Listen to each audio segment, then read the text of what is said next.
Well now, our new book at bedtime is the latest book by the acclaimed author Lynne Truss. Cat Out of Hell is a gothic horror which may just keep you awake. The reader is Grady.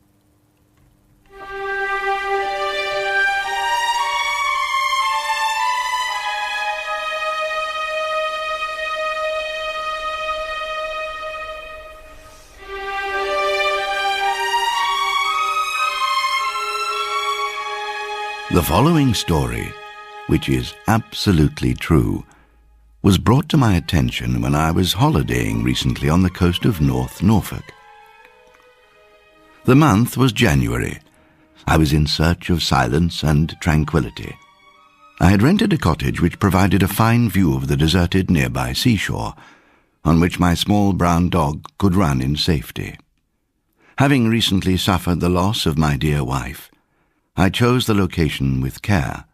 Isolation was precisely what I required, for I was liable to sudden bouts of uncontrollable emotion, and wished not to be the cause of distress or discomfort in others.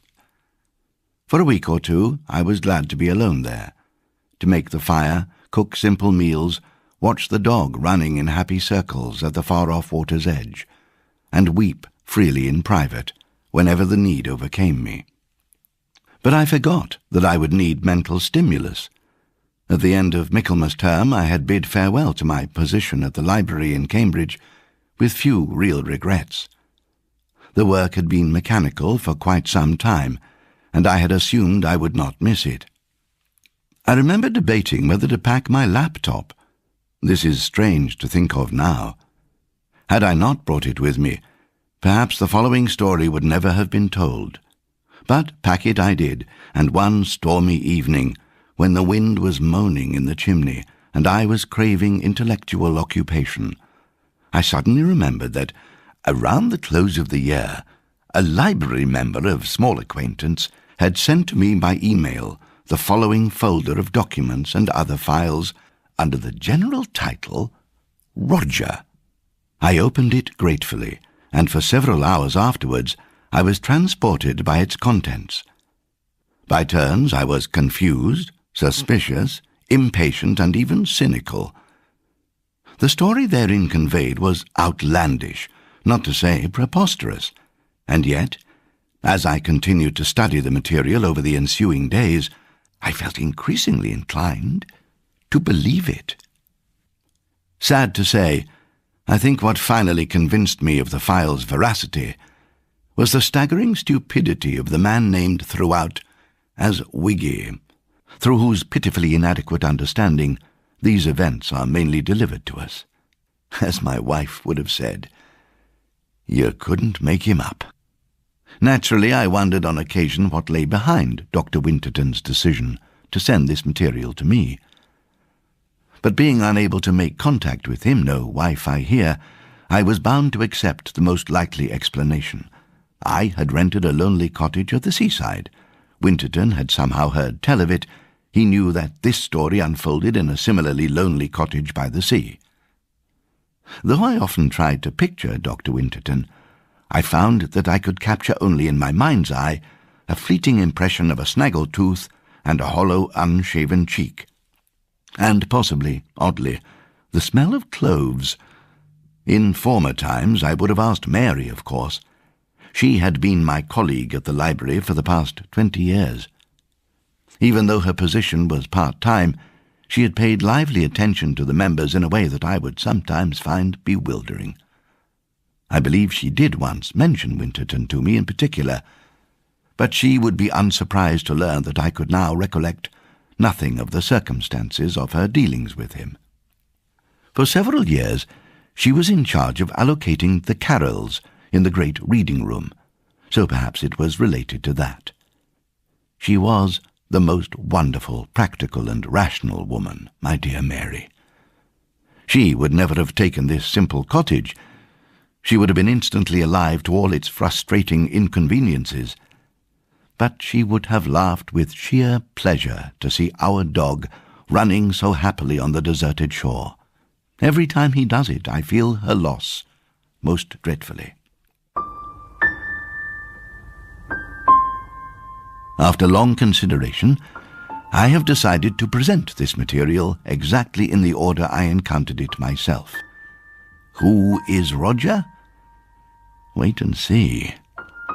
The written files, including some rather pointless and silly dramatic efforts, are by the man calling himself Wiggy. Descriptions of photographs and transcripts of the audio files are by me. Roger, Screenplay 1, by Wiggy. The kitchen of a coastal cottage on a gusty night. Scary stuff. Windows rattle. A kettle steams, having just been boiled. There is a sense of awkwardness reflected in the music. Under a pool of yellow light at the kitchen table, a digital audio recorder is glinting. Facing each other at the table, their backs in shadow, are Wiggy and Roger. Close up on the recorder, it is recording. Close up on wall clock, it is 11:45. Close up on window, it's very dark. Wiggy shudders. He is a handsome man in his mid-30s, attractive and serious. Roger stares, breathes. Music now suggestive of heartbeats. Wiggy speaks first. Wiggy, shall we start? Roger, whenever you like. JPEG DSC 00546. The picture shows an unremarkable moggy-type cat, tabby and white. White face and bib, white paws, tabby back, tail and ears. Quite hefty, harmless looking. He is lying in the arms of a tall, striking woman in a grubby artist's smock, her long brown hair lifted by a sea breeze. She is smiling. At her feet is a small brown terrier of attractive appearance, whose tongue is hanging out. Behind is a flint and brick cottage, the name Shingle Cottage visible on the lintel. Roger Thoughts by Wiggy. Where to start? The crazy thing or Joe? Well, Joe, obviously Joe. I mean, where the hell is she? You can't just disappear. There I was, Coventry, Belgrade Theatre, 4 o'clock-ish Thursday afternoon, just going on in the second half of the matinee of See How They Run. Call for you, said Alice, the ASM. I didn't have to take it, but I did. Thank God I did. It's Joe, sounding weird. Wiggy, she says. Wiggy, please come, it's Roger. You've got to help me take care of him. Or something like that, but I can't be exactly sure. Well, I was a bit distracted. We were building up to the bit where Jeff says, Sergeant, arrest most of these vicars, and it's important to concentrate, and my big sister is calling me at work to talk about looking after a cat. Joe, I'll have to call you back, I said. I handed the phone back to Alice and made my entrance through the French doors, just in time, I might add. Anyway, after the curtain, I called the cottage, like the decent chap I am, but no luck. I kept trying to call her for the next couple of days. At the end of the week, I just drove down here, and of course, there's no sign of her, or even of Mad Dog Jeremy, who's normally so glad to see me. Even as I drove up the muddy lane from that bloody village, it felt all wrong. Her car sitting on the soggy grass across from the house, big gate open, back door unlocked, handbag in the hall, Jeremy's collar and lead hanging from the peg, mobile phone plugged into the charger in the kitchen, heating on. It felt like she just popped out. It still feels like she's just popped out, and I've been here 4 days. Don't know what to do, apart from write this. I did ring the police yesterday, and a detective called Sergeant Duggan came round and took a statement. I explained that Joe had called me at the theatre to say look after the cat, and he was quite cross with me then, because what she said suggested she was intending to go away. But she hasn't gone away. What it feels like, I didn't say this to Sergeant Duggan, but what it feels like is that she's been taken by aliens. And it also feels like the abduction happened within the last half hour. I keep expecting the J-Dog to come trotting past, asking for a pat. I keep expecting chairs to be still warm when I sit down, and sometimes I get a real start when they are warm, Roger having just hopped down when he heard me coming. A really perverse cat, Roger. Since I first got here, there's been this sort of scratching noise from the wall with the fireplace in it, and you'd think, as a cat, he'd be desperate to investigate. But he's lain there, calmly, in Joe's high-backed chair, swinging his tail and ignoring it absolutely. The policeman asked if he could look at Joe's mobile, and of course that was clever of him, so I said yes. But although it was still plugged into the charger, it turned out to have sort of died. And when he picked it up, he said, "Ugh!" and dropped it. It was all sticky, he said. Anyway, he reckoned I should take it into Worthing to see what could be retrieved from the SIM card. God, I hate all that kind of stuff. And he helped me to use rubber gloves to put it in a plastic bag. I have to admit it, he was much more observant than me. I suppose it's the training. In Joe's studio upstairs, he found a half-finished watercolour of Roger, and heaps of sketches for it all over the floor. I hadn't noticed. He also asked about a pair of binoculars and a notebook, with times noted down in it, right by the window next to an old, cold mug of tea. Tuesday, 10:05, next door garden, partial, that kind of thing. Joe being a bird watcher was news to me. He asked if anything significant had changed in Joe's life recently, and I said, well, yes, Roger. And he seemed quite annoyed with me again for not saying anything about Roger earlier. He made a note of the name and drew a circle round it and asked for a surname, which was when I realized he thought Roger was a lover, or a murder suspect. So I quickly explained that Roger was a cat, and he crossed it out. So I didn't explain she'd only had Roger a few months. Took him in when her old Chelsea Arts Club chum Michael died in Lincolnshire, falling downstairs. Likewise, I didn't draw attention to the way Roger had definitely made himself at home here. He was sitting in the lane as I approached in the car. When he saw me coming, he just stood up, stretched, and trotted indoors. Now, this is the crazy bit. Maybe I shouldn't even write it down. I was sitting at the kitchen table last night, drinking some of Joe's impressive stock of cheap pink Blanc, and Roger was clawing at the back door, wanting me to open it for him. And I suppose I was in a bit of a trance. I mean, it's very unsettling not knowing where Joe is. I've checked her computer and her diary, which felt really awful, really wrong. I didn't say this to Plod for obvious reasons, but I've also checked all the grass in the area for telltale scorch marks, because in my opinion, alien abduction is emerging as by far the most likely explanation. So, anyway, I'm ignoring Roger, like I said, and he's saying meow, meow, meow at the door. Maybe I imagined it.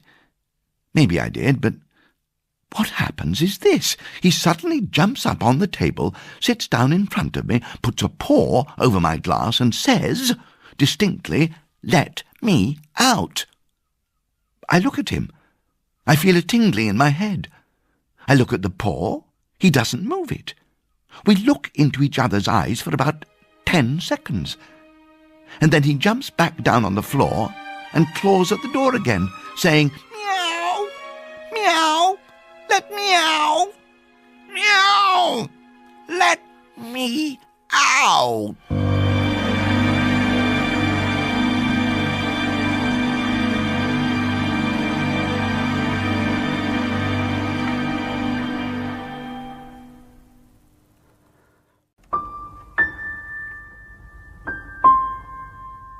Audio 1. "In your own time," says Wiggy. I picture Wiggy as a feckless type, of course, an actor in silly farces in provincial theatres. He went to a good school, floppy hair, I shouldn't wonder, mustard-coloured corduroys at weekends. The following is a faithful transcription of what can be clearly heard in the file marked Audio 1.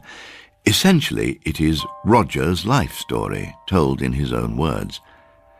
I have long since ceased to care that every aspect of this monologue is technically, utterly impossible.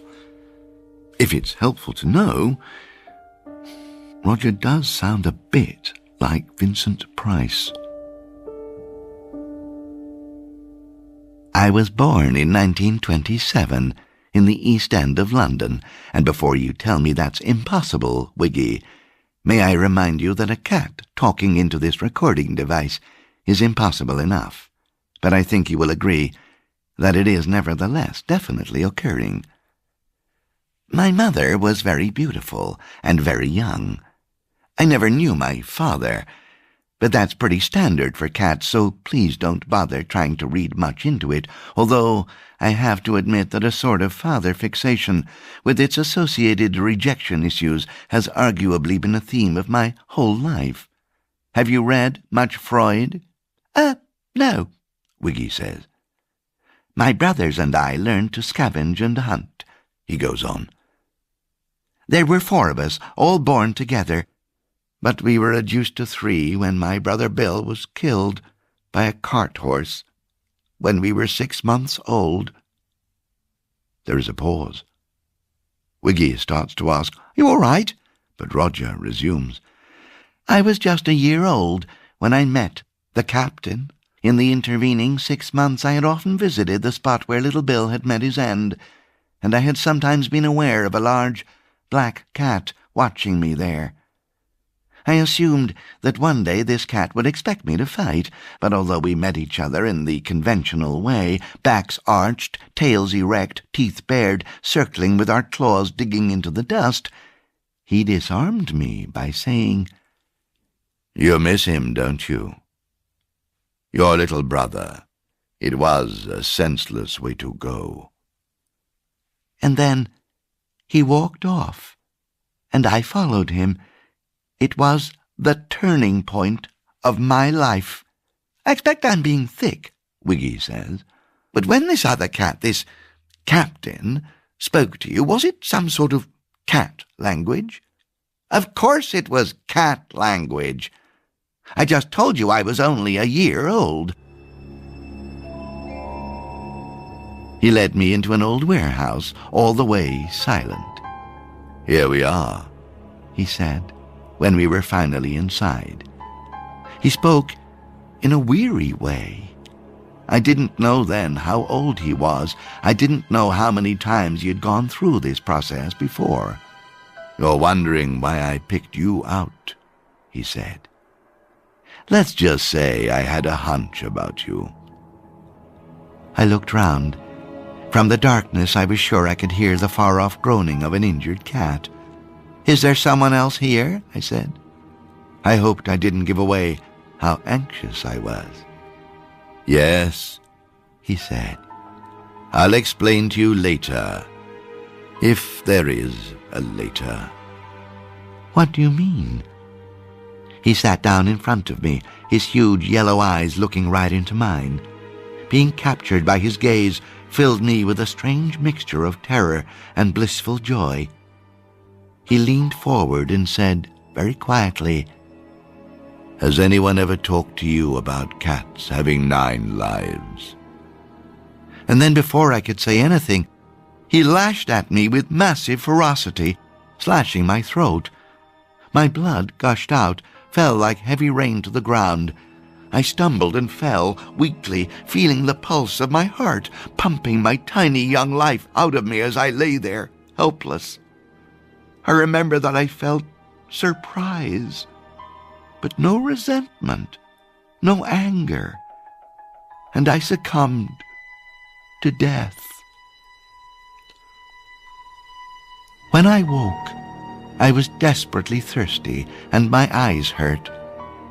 The captain was watching me as if he had never moved. How long had I been dead? He pushed a water bowl towards me, and I drank every drop from it.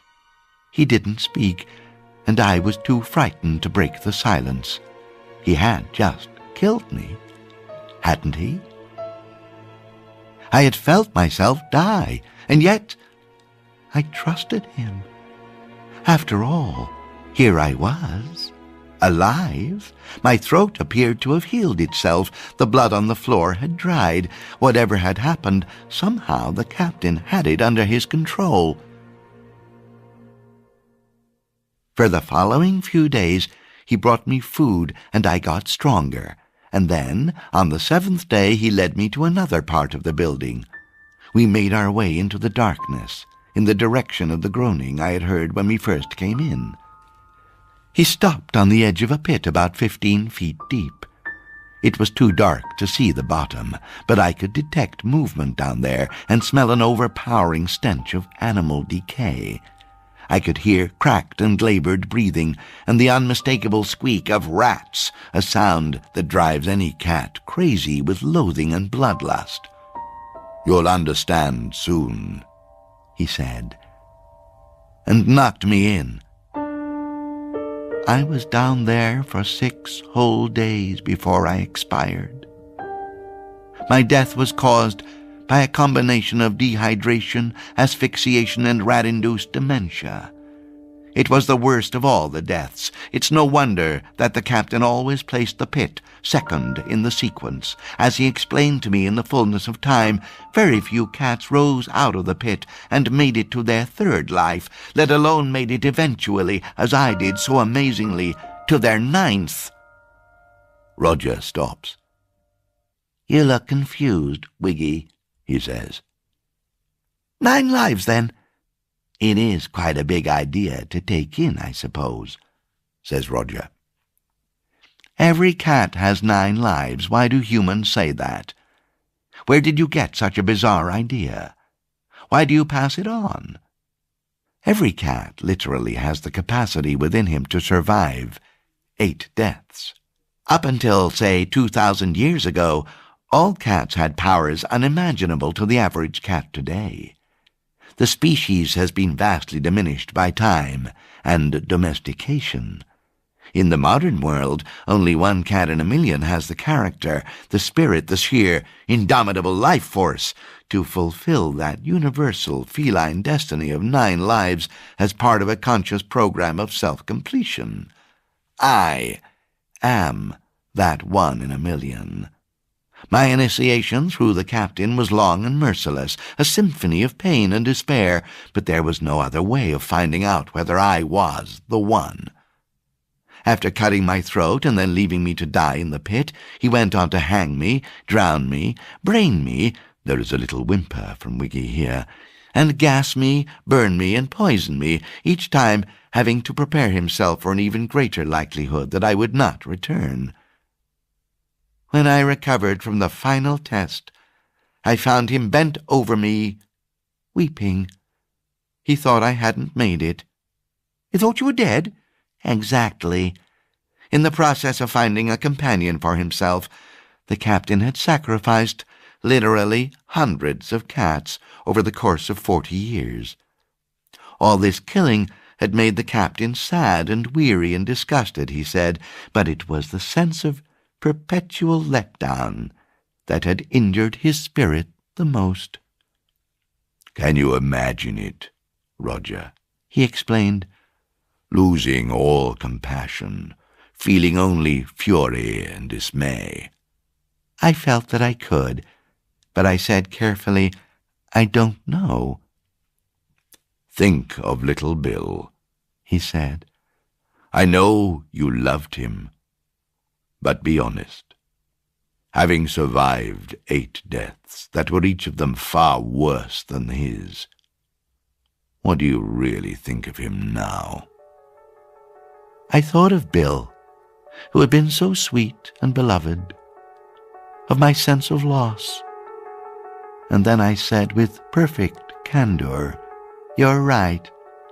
Little Bill." "What a pussy!" There is a pause, and then Roger laughs.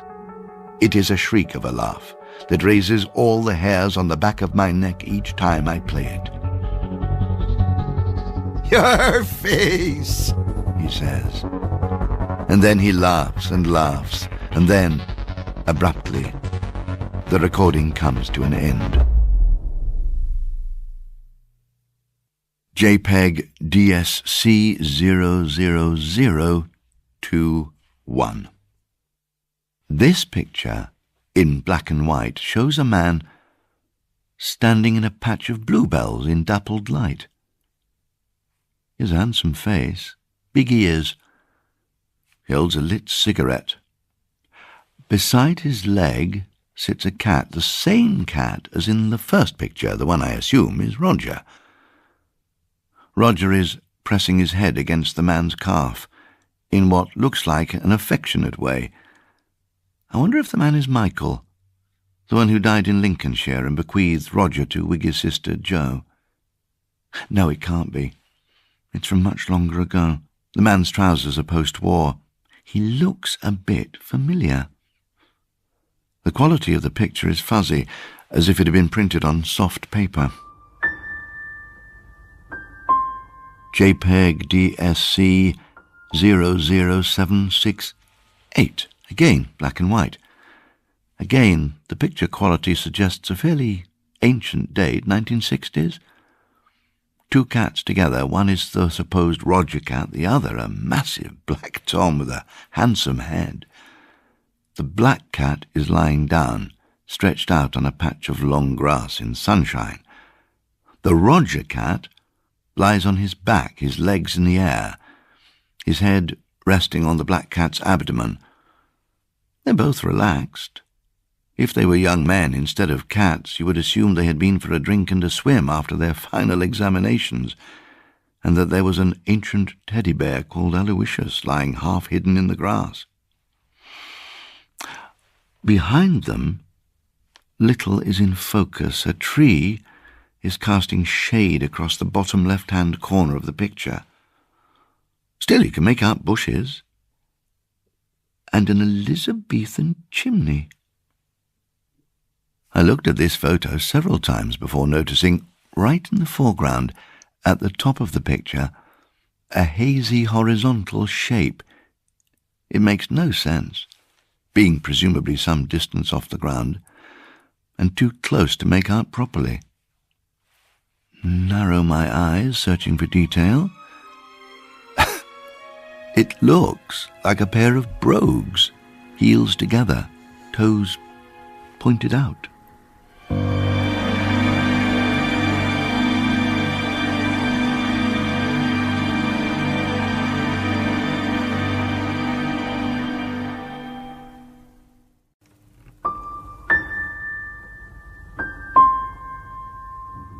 Roger Notes by Wiggy. Roger's been tearing stories out of the papers. Of course, he's giving me the silent treatment still. What sort of cat is he? He never dealt with that scratching noise, did he? In the end, it just stopped. Anyway, the big silent act meant it was pointless asking him what these stories were that he was so bloody interested in. He's done it again every day since as well, as if he's looking for something in particular. So, today, I secretly bought 2 copies of the paper and hid the second in the fridge, which might sound a bit odd, so I should explain that Roger, for all his mental brilliance, hasn't been able to work out a way to open the fridge. I put Joe's phone in there, still in the bag, after I realised Roger had been playing with it in the garden. I really must take that phone to a phone shop soon and see what can be done. Anyway, I left the first telegraph on the table, came back to find it in the usual tatters, and quickly took both papers into the downstairs loo. In the end, it turned out he had torn out 3 stories, which were 1, a light-hearted news item about the statistics concerning various bizarre fatal domestic accidents last year in the UK, caused by teapots, dressing gowns, placemats, trousers. 2, a story about an East End gangster who had apparently taken his own life by jumping off the roof of a car park near the 2012 Olympic Stadium. 3, the obituary of some obscure academic from Cambridge. No idea what to make of any of this, and I can't even ask at the moment. Meow, meow, meow, meow, meow. He really is a bastard, Roger. When he's not talking, I feel I'm making no progress and might as well be dead. I don't know what to do with myself. I did have a look through Joe's binoculars yesterday and saw hardly any birds at all, so what a waste of time. Puzzling, though. Whatever Joe was watching for, she saw it virtually every day. In fact, this is quite interesting. On the day she called me, she made a note of seeing it at about 3:30 in the afternoon, which would be just before she called me at the theatre. Also, thinking about it, wouldn't it have been almost dark by then? Well, that means it can't be birds. That policeman came back today and asked whether I'd had the mobile looked at yet. I think he was quite surprised when I got it out of the fridge to give it to him, but he didn't say. Audio 2. Wiggy and Roger are in a borrowed flat near to Russell Square in London. It's a winter afternoon. Roger has persuaded Wiggy to take him on a trip down memory lane, and they have gone together to London. "Had it changed a lot?" Wiggy asks. "I could tell you were shocked when it turned out they'd built the Olympic velodrome directly on the site of the captain's special place." Roger doesn't speak. "Do you miss the captain?" Roger laughs. "No," he says. He laughs again. Anyone else but Wiggy would realize that this is an intriguing answer and would follow it up. Wiggy, frustratingly, does not. "Why did we have to see that car park?" "Just a theory." Wiggy thinks for a moment. He is evidently making a connection to the car park suicide from the papers. "Don't mention the cuttings from the newspaper, Wiggy. Knowing the contents of those 3 stories torn out by Roger from the Telegraph is your single advantage right now." You will be pleased to hear that for once he makes an intelligent decision. "Will you live forever, Roger?" he asks. "That was what I asked the captain." "Immortality is always discovered to be far more of a burden than a blessing. Of course, I didn't think like this in those far-off days of my youth, but I knew enough to be afraid of what the captain had done to me. After all, as a 9-lifer himself, he was clearly not a happy cat. He did not rejoice in his own immortality, if that was what he had. It was clear that the only thing that gave him happiness was me. For the next 10 years, in fact, we travelled. It was easy enough to get to the docks at Tilbury, to hop aboard a ship and leave London far behind. On that first ship, we were cornered in the engine-room by 4 big, heavy cats. The captain looked at the biggest of the 4. The cat looked back, and then something phenomenal happened. They retreated, and we never saw them again because, as I later realized, they threw themselves overboard. It was the grandest of grand tours. We saw art, we saw architecture, we read books and learned languages. My best memory is of lying on a rocking wooden deck on a starlit night in the Aegean, with the captain reciting Tennyson's Ulysses faultlessly beside me. Roger is evidently so moved by the recollection that for a moment he almost turns conversational. "It was Greece that captured my heart. Have you read the Durrells?" We knew them in Corfu. Well, they didn't know us, because we kept ourselves to ourselves, but we lived very happily for a while in all 3 of their villas. We borrowed Larry's books. We read some of his manuscripts. We even helped ourselves to some of Gerald's smaller zoological specimens. In the end, the captain and I spent 3 whole years in the Greek islands, and it was the very best of times. I was so very happy on the Isle of Symi that I hoped we would settle there forever. But it was on Symi that the captain started to reveal an unfortunate trait, a kind of psychotic possessiveness, which in the end made me anxious to move on, and meant we were never safe for long in any one place. At Symi, you see, something rather horrible occurred. The first of a series of horrible things. A kindly waiter at a harbour-side taverna would sometimes tickle me under the chin and fling me a piece of octopus. I thought it was nice of him, and I played up to it, scoffing the titbit and meowing for more. His name was Galandis, and I stupidly mentioned him to the captain. I even made the excited suggestion that we might want to settle down at Galandis's taverna and be looked after for a while. The captain pretended to be interested in my suggestion. He made me point out Galandis when we were sitting on the harbour wall one evening. 2 days later, I arrived at the taverna, and there was no Galandis. His wife was sobbing, people were shouting, and the church bells were tolling. The focus of attention was a black hand-cart, dripping seawater onto the ground. Galandis had drowned himself. The captain joined me on the wall. "What a shame," he said. "That was your nice human friend, wasn't it? They're saying he jumped into the sea from his little fishing boat last night, and he had rocks in his pockets." 3 more blameless Greek people on 3 different islands had to set the church bells tolling before it dawned on me that it wasn't a coincidence. I thought for a while that I somehow infected these people with despair. But it must have been the captain. He was possessive. He was a classic psychopath, obviously, and he had nothing but contempt for the average human. However, I never had evidence that he tampered with any of them. But you must be wondering why I wanted to visit Bloomsbury. It began with a boy. Roger sounds different, suddenly. Less carefree, less in control. "He was an English boy in glasses and long shorts," he says. "And I spotted him at the Acropolis one day when I was on my own there. He was sitting on a piece of fallen masonry in the midday sun, making an elaborate drawing of the Parthenon, working so hard on it that I was sure he was oblivious to everything else, certainly to me." "Why were you on your own? Where was the captain?"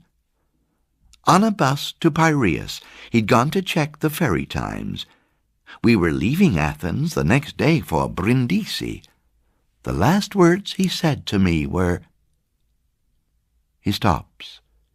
This is clearly emotional for him. "Sorry," he says. "Roger, if this is difficult for you, I'm all right. This boy, I was really drawn to him, you see. With his glasses and sketchbook and grey socks, he reminded me of one of those nice intellectual Durrells on Corfu. I felt sorry for him because he was sitting in full sun without a hat.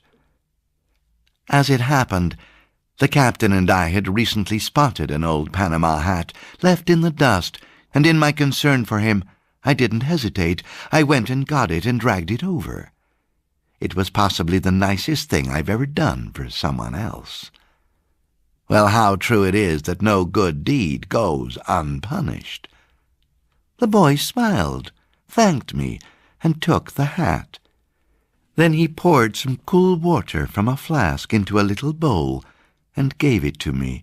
I lapped it up, and he stroked my head. "You're not a Greek cat, are you?" he said.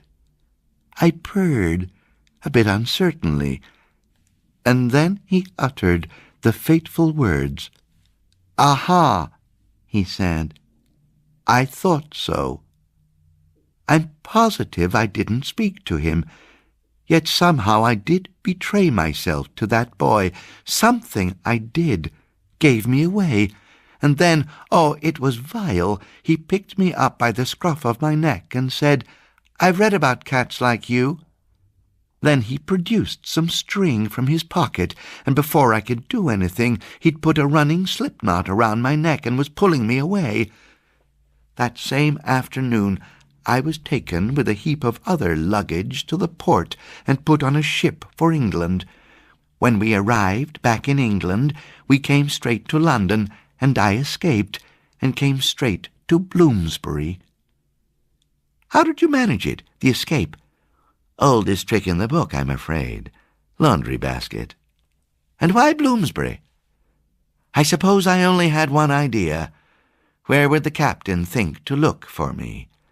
I'd worked it out on the voyage. He'd last seen me at the Parthenon, so the obvious place was the London home of the Parthenon marbles. The British Museum was my actual home both during the war and for a long time after. Even when all the objects were evacuated, I stayed put. I still visit as often as I can. The boy became an academic. I followed his progress. he specialized in pre-Christian attitudes to animals, in particular their relationship to the afterlife as companions and so on. In the fullness of time, he grew old. But what he did when he abducted me from Greece was ultimately to draw to him the wrath of the captain.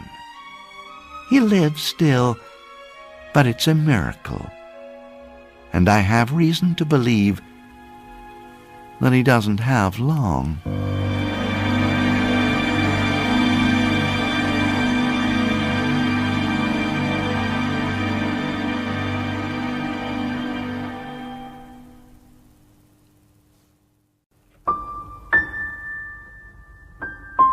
More Stuff by Wiggy.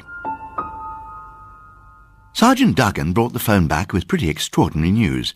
It had been urinated on by a cat while it was charging. Whoa! The effect was basically to electrocute the insides of the phone. Duggan said he'd never heard of anything like it. Roger happened to saunter into the kitchen as if by coincidence. Did they retrieve anything from the SIM thing? I asked. I had no idea what a SIM thing was. Oh, no, he said. Because it's an iPhone, there's nothing stored on the SIM card apart from account data. Roger curled up on a nearby chair, as if unconcerned. All the interesting and useful stuff would have been stored on the phone itself, which, as we know, was destroyed, burnt out. I looked at Roger. He was doing a bit of grooming, but with his ears pricked up for every word. What a cool customer. However, he wasn't prepared for what the bloke revealed next. But fortunately, all is not lost, he announced, and God, it was funny to see Roger's reaction. He fell off the chair. Most people sync their phones with their computers, and if your sister did that, we can sync this replacement phone, he held one up, and find out what was on her other phone the last time she plugged it in, do you see? Can we do it now? I asked. That syncing thing? Of course, he said. Shall I? I said absolutely, and he was just going upstairs when his own phone beeped with a text message. He stopped to read it. Roger hopped up on the table. He was pretending he didn't understand a word anyone was saying. Any news? I said, when the policeman had finished reading his text. Silly, really, he said. We thought we'd just check whether this cat peeing on a charging phone thing had ever been recorded before, as part of, suspicious circumstances. It turns out it has. Roger pulled away, jumped off the table and strolled to the cat flap, but waited to hear the end of the conversation before going outside. So you mean it has happened before? About 6 months ago, apparently, in Lincolnshire, at the home of some sort of artist who fell downstairs. An hour later, we had flicked through nearly all the contents of Joe's phone, and let's just say we had different ideas about what we'd found. He thought we'd found nothing. A series of pictures of the garden taken from the upstairs window, with a large, unknown black cat in them, sometimes with that loyal dog Jeremy face to face with him, were of no interest whatsoever. And then we looked properly at the last picture taken with the phone, a picture of Jeremy, Joe's beloved border terrier. At first glance, it had looked like a simple snap of Jeremy lying on his side on the gravel by the gate. But oh no, this was not a doggy having a lie down in the sun on some nice winter's day. This was taken on the day Joe disappeared, the day she called me in the theatre, the day something really bad happened at this house. Poor little J-Dog was lying right beside the big 5-bar gate that leads to the lane, and his face, well, his whole head, really, was crushed. The poor little thing was obviously dead. The policeman and I went straight out to the gate, and when we got there were still traces of blood and dog hair in the hinge of the gate, about a foot off the ground, exactly Jeremy's height. I noticed Roger watching us from the garden wall as we examined the scene. It was easy enough to see what had happened. In the gravel we even found some little doggy teeth. So, the dog was sniffing here, said the policeman, and then someone lifted the latch, Is it a heavy gate?" I could hardly speak. I just nodded. "The thing is, it's a very heavy gate, yes. And the way it swings open, Joe always said it was lethal. That's why we tended to leave it open. It had been open ever since I arrived. So the poor dog must have been standing there with his little nose right in the hinge of the gate when someone lifted the latch. But why had he been standing there?" "Look at this," said the policeman, bending down. "He was deliberately lured." And there it was. A bone, now stripped of all flesh, was wedged between the gatepost and the wall. At this point, I'm sorry, I was sick. "She wouldn't have done this herself," he said. "Oh, God, no!" I felt like crying. Up on the wall, Roger was still watching, not moving. The policeman made to leave. "I'll find out if she took the dog's body to a vet's anywhere. This could explain why she left in such a hurry," he said, "although it doesn't explain why she didn't take the car." He turned and gave me a searching look. "It's a shame you didn't notice it before," he said. "And it's even more of a shame that you didn't do anything useful with that phone." It was the first hint of unfriendliness in his tone. "I'm sorry." "Mr. Caton Pines, I have to say this. You haven't done anything to find out what happened to your sister, have you? I'm beginning to think that you're not telling me everything." Interpolation with apologies. Yesterday, I left the cottage for the first time and drove to Norwich. I imagined I would go shopping for food, possibly catch an improving matinee, and spend a few moments at an internet cafe checking on Wiggy's appearance schedule at the theatre in Coventry. In fact, I spent 4 hours at the internet cafe and was so upset I had to come back at once. The bare facts of what I discovered are these. 1. Will Caton Pines, Wiggy to his friends, did appear in See How They Run. The play was on at the Belgrade just 2 months ago. 2. He is now at the centre of a gruesome investigation into the death of his sister. The noted watercolourist, Joanna Caton Pines, who had been missing for 3 weeks from her cottage near Littlehampton, was found in the first week of December in the cellar of an adjoining house with the corpse of a dog whose head had apparently been crushed. Both she and the dog had been partly devoured by rats. She was alive when she entered the cellar, but the dog was not. She died, says the preliminary report, of dehydration, asphyxiation, and possibly rat-induced dementia. Her brother is the chief suspect, mainly because much of his behaviour is inexplicable. He withheld from the police the fact that he had heard scratching from beyond the party wall for several days after his sister went missing. Those scratchings were, of course, the sound of his sister clawing at the bottom of a heavy trapdoor to a cellar. After he eventually found his sister's body, it is clear that he did not contact the police for at least 3 hours. In the interim, he evidently went on a bloody rampage, in which he bludgeoned a cat to death, beheaded it, and incinerated its body in the garden. 3. The academic whose obituary Roger had removed from the Daily Telegraph was a Professor Peploe. He was 82, and he appeared to have killed himself using hemlock. In the 1960s, he had co-authored a major work on the place of animals in ancient death cults with a Dr. G. L. Winterton. Neighbours reported his agitation about repeatedly spotting a large black cat in the area. He left a note saying, "I have lost the will to live."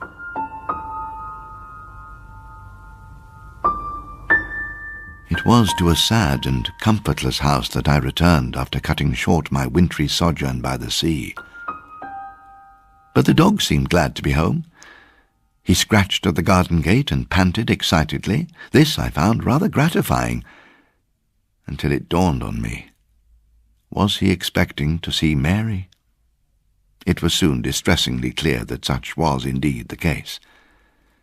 Once inside, I'm afraid I grew quite impatient with him as he stupidly ran round and round, romping upstairs and down, barking and wagging his tail, pawing at closed doors. It was only when he had searched the entire house 3 or 4 times that he was prepared to admit defeat. He crawled under a chair and glared at me with an accusing expression that was all the more tragic because, in happier times, Mary and I had often imitated it for each other's amusement. "Oh, Bear," she would say to me. We had pet names for each other, I'm afraid. "Bear, how could you?" And then she would pull the accusing doggy face, and we would both laugh. No wonder I couldn't bring myself to look at him right now. It was Mary who had the idea of naming him Watson. At first she'd liked the thought of saying to an enthusiastic puppy, "Come, Watson, come, the game's afoot." But it turned out to be a rather clever inspiration, and the name stuck. In parks and woods, when Watson was off the lead, Mary would call, "Come at once, if convenient, Watson. If inconvenient, come all the same." I went to the gloomy study, switched on my computer and started to download 216 emails. I had, as yet, made no decision about Wiggy and Roger, but my instinct was strong. Forget it. On the drive home, all the way, I had maintained a running internal dialogue. Was Dr. Winterton in desperate danger? No, stop thinking about this. A bit tough that poor Peploe had to die, although I have to say it was very classy of him to have chosen hemlock. Why had Jo put her phone on to charge and then gone next door to hide in the cellar? Why hadn't she taken it with her? You're right. This is a detail that makes no sense. Why did she think a next-door cellar was a good place to hide anyway? Imagine the sight Wiggy found when he opened that trap door. No, don't. Don't ever try to imagine that. You realize he heard the scratching for several days. If he hadn't been such an idiot, he might have saved her. Don't say that. All of this story, remember, is based on the premise of an evil talking cat called Roger that travelled romantically in the footsteps of Lord Byron in the 1930s. At 6 o'clock, the doorbell rang. It was one of the neighbours, Tony something. I suppose I really should know his surname by now, but I'm afraid I left that kind of thing to Mary. "Alec," Tony said. "I noticed the lights were on." I realise I haven't mentioned my name before. I do apologise. I suppose it was because this wasn't my story. "Everything all right?" Tony asked. He and his wife Eleanor had been very solicitous since Mary died. "How's the coast?" "A trifle bleak," I said. "I was just checking. You're back a little earlier than you said." "Yes, I'd had enough." "Someone was looking for you," he said. "Really?" I tried not to smile, but I felt excited. A mysterious visitor? What if it was Winterton? "Was he quite old?" I said. Tony laughed. "Incredibly old." I laughed as well. "A bit dusty?" "Incredibly dusty." "Dishevelled?" "Incredibly dishevelled, yes." He seemed relieved that I knew who he was talking about. "He said he was a friend of Mary's." "That's it," I said. "Apparently she worked with him on some project at the library." "Exactly," I said. "Some project at the library." He went back down the path, and I shut the door and laughed. Watson looked up at me with a quizzical air and wagged his tail, but I could hardly explain to him why I was so happy that the game was afoot. I didn't remotely understand it myself. Surely I didn't want to know more about the evil Roger.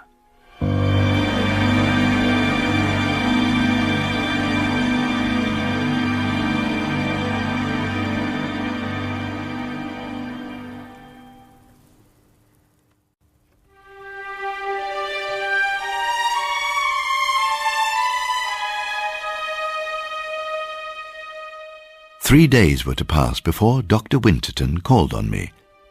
In the interim, I tried to adopt a normal domestic routine, but being at home brought me closer than ever to my sense of loss. In the evenings, I tried to watch television, but quickly gave up. Everything touched me too deeply. Everything mercilessly underlined the same theme. It was all death, and all entirely unsupportable. The only recourse was to watch quizzes, but, sadly, those were impossible too. Mary and I had watched University Challenge together. She was hilariously bad at identifying great composers from even their most famous compositions. "Haydn," she would say to anything musical. In the end, while I waited for Winterton, I decided to visit my old colleagues at the library. Mary's dreamy colleague Tawny happened to come along. I had always felt sorry for her on account of her owlish name, presumably the proud handiwork of irresponsible hippie parents. "Alec!" Tawny had a sing-song sort of voice and wide eyes. She was about 45 years old. It used to drive Mary absolutely insane to work with her. "Oh, I'm glad you're back." She pointed a finger at me. "I was going to call you. Have you got time to come and see?" "See what?" "What I was going to call you about," she said. I had promised myself not to risk going into the great reading room on this first experimental return to the library. But now here we were, suddenly, in Mary's old domain, through the heavy swing doors and into that perfect, hermetically sealed world of panelling and high windows and book dust and polish and BO and soft, continuous keyboard clatter. Down each side of the room were the individual, lockable carrels that Mary could, at her discretion, allocate to research students and academics. But they often stood empty. Mary had told me that once in a while she would take a key to an unused carrel and lock herself inside for a couple of hours just to get a break from Tawny, was what she used to say. It was to one of the carrels that Tawny now led me. She held the key. "Now, this is really strange," she said in a whisper. "We think it must have happened the weekend before Mary—" She stopped. She couldn't say it, so I had to say it for her. "The weekend before Mary died," I said helpfully. "Yes." We had stopped outside carrel number 17, which I now faintly remembered was the little private space that Mary had joked about retreating to.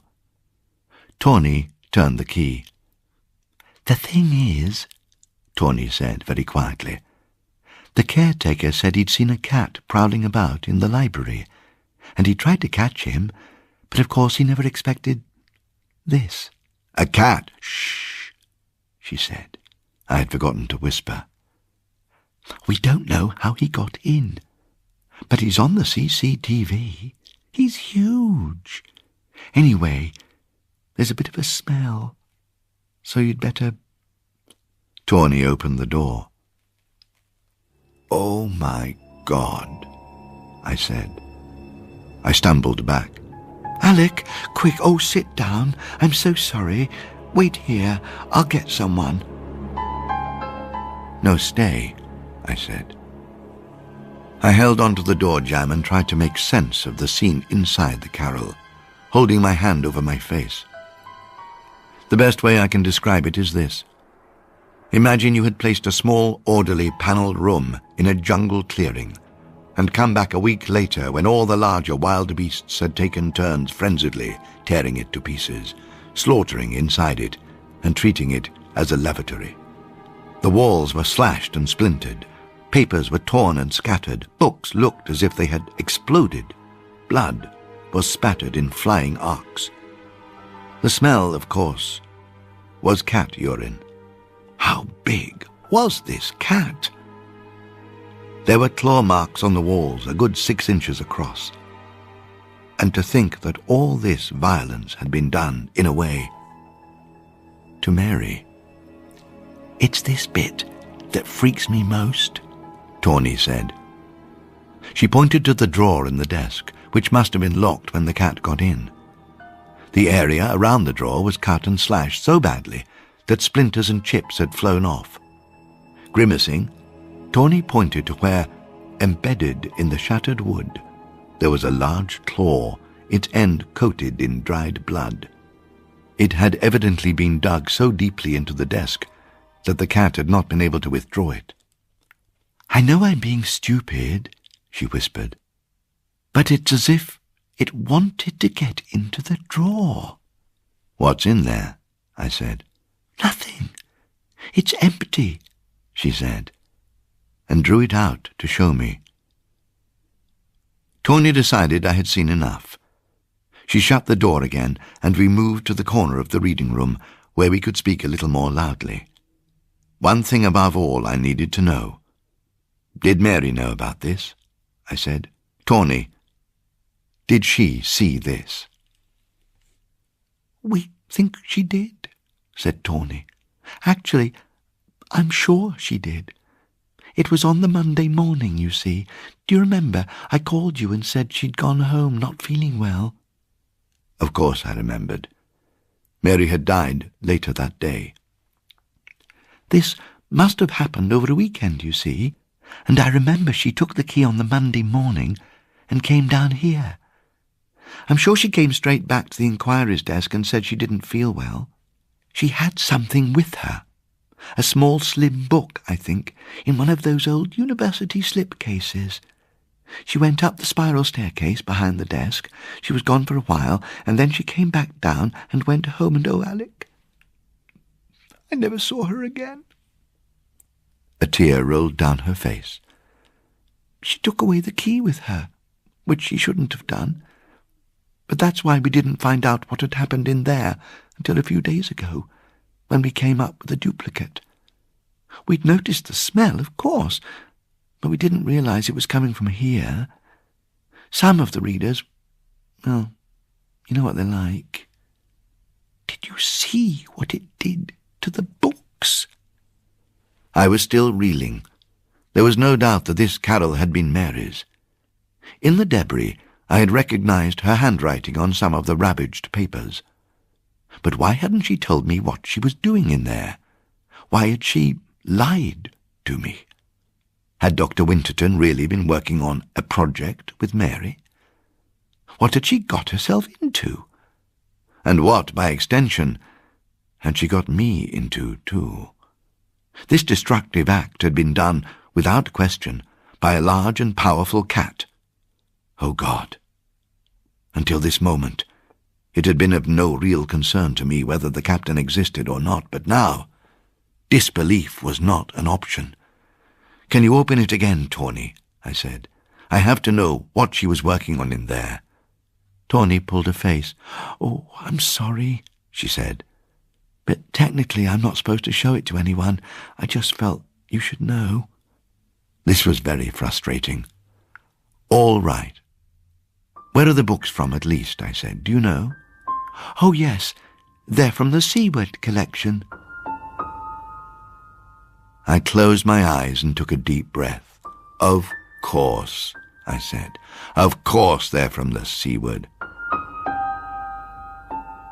The Seaward was a world-famous collection donated to the library on the collector's death in the 1960s and classified as arcana. Since that time, it had been housed deep in the library stacks. John Seward had been a celebrated journalist come ghost hunter in interwar Britain, the sort of chap who made friends with, instead of running a mile from, self-styled diabolists such as Aleister Crowley. He had collected books on ancient mysteries, also ghosts, witches, satanic rites, and so on. Tawny tried to comfort me. "In the end, it's only books and papers that were damaged, Alec. No one was hurt, I'm sure. I think the cat must have just got locked in and gone berserk." I had to think quickly. "Is Julian in today?" Julian Prideaux was the keeper of the special collections, and was very rarely seen. Mary and I had jointly decided he was the laziest librarian on the planet. Tony would know as well as I did that if it was a month with any letters in it whatsoever, the answer was probably no. "I don't know, but I shouldn't think so," said Tawny, choosing her words carefully. "But look, Julian doesn't know about what's happened in there. Only a very few people have seen inside. She turned the big eyes to mine and seemed concerned. "Alec, I think we should get you a glass of water, and then you should go home." I allowed Tawny to lead me to the staff room, where I drank some water and left her there. I gave her the impression that I would be heading home immediately. In this matter, I misled her quite deliberately. By the time I did leave the building, an hour later, my mind was spinning. I knew that Julian's office was never locked, that it was accessible from staircase B, and that even if Julian was the laziest librarian in the world, my dear wife Mary was the most conscientious. If she had borrowed books from the Seward collection, she would have left a record.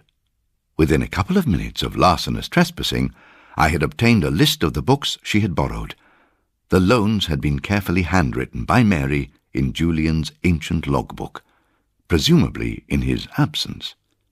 I quickly made notes of them all. What captured my interest was the last item Mary had borrowed. It was a rare item, a leaflet written by John Seward himself, privately printed in a small edition in 1960. My heart sank when I saw the title, 9 Lives, The Gift of Satan. Checking with the online catalogue for more details, I discovered that 9 Lives wasn't listed.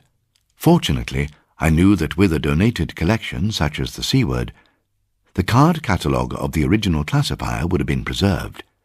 It didn't take long to discover that the Seward card catalogue was, in fact, one of several dusty cases stacked behind Julian's desk. It had not been very respectfully preserved.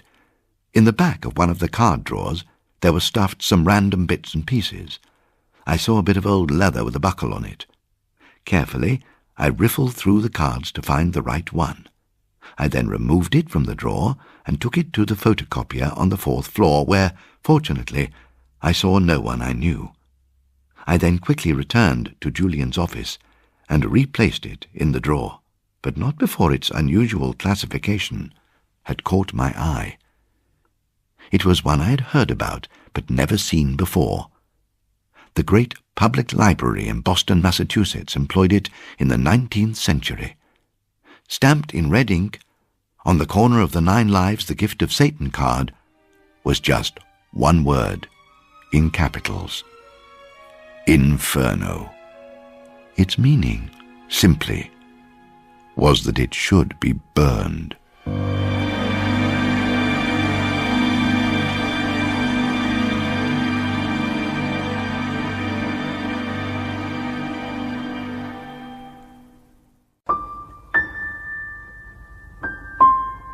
Winterton arrived at dusk on the day I had been to the library. Contrary to all expectations, it was a jolly evening. There was just one problem. I had expected Winterton to explain everything to me, and he didn't. Getting a straight reply from him on any matter at all turned out to be frustratingly difficult. Unlike Roger the cat, with his beautifully lucid and rigidly linear narratives, Winterton started everything in the middle. "How did Mary get involved in your work?" I said, when we first sat down to our supper. "Mary said she'd found something for me in the Seward, Alec. I need it. The captain is closing in, you see. He got Peploe." I huffed. "Can we come back to that?" I said. "Please, for now, can you just please tell me how it all started with Mary?" He looked at the ceiling. I think he was genuinely trying to focus on the question he'd been asked. Instead, he dropped a bit of a bombshell. "Roger helped me put the folder together for you. We felt we owed you that." This was such a large piece of new information that I had to pursue it. "I thought Roger was dead," I said. "Didn't Wiggy cut his head off?" Winterton looked surprised. "No, Roger's in fine form. But Wiggy attacked a cat and did unspeakable things." "Oh, that? Sorry." He laughed. "Neighbour's cat." "I don't understand." "There was this black cat hanging around the house, you see." "But the black cat was the captain." "Oh, no, Winterton laughed. "That wasn't the captain." The cat Jo had photographed on her phone wasn't the captain. Jo might have thought it was the captain, but it was just some neighbourhood black cat. Looking back, I should have asked him then and there about Jo. Did he know why she had hidden next door?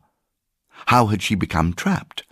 Why hadn't Roger told Wiggy where she was? But he still hadn't answered my original question. How did Mary get involved? I asked again, steadily. They banned me from the library 10 years ago, you see, he said. Oh, good grief, I said. I needed to stop asking open-ended questions. Did you meet Roger on the Acropolis? I said. Oh! He was a bit surprised by the sudden change of direction, but he answered me simply, which was a relief. Yes, I did. He thought about it some more and then added, Yes, I was very young. Is his story about his 9 lives true? Oh, I think so, yes. Are you in cahoots with Roger? Cahoots? Oh, yes, I suppose so, yes. Does he do your bidding? Quite the opposite. I'm his creature, oh yes. Does the captain exist? Oh, I'm afraid so. Sometimes he kills, sometimes people kill themselves. Oh, yes, powers. Is Roger telling the truth about their relationship in the files? I don't know. What does he say? I was rather shocked that Winterton didn't know the full contents of the folder he had sent me. Mainly that the captain is jealous of Roger's closeness to humans, so he always arranges in some supernatural way for them to lose the will to live. What was the question again?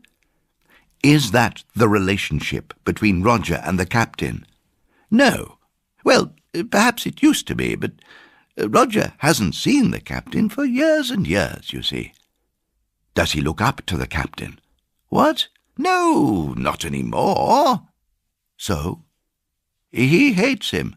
Basically, he wants someone to help kill him, you see. He was working on Wiggy, telling him the first part of the story, building up to the big stuff when he and the captain were reunited after the war, but then it all turned nasty when Wiggy found out about Jo.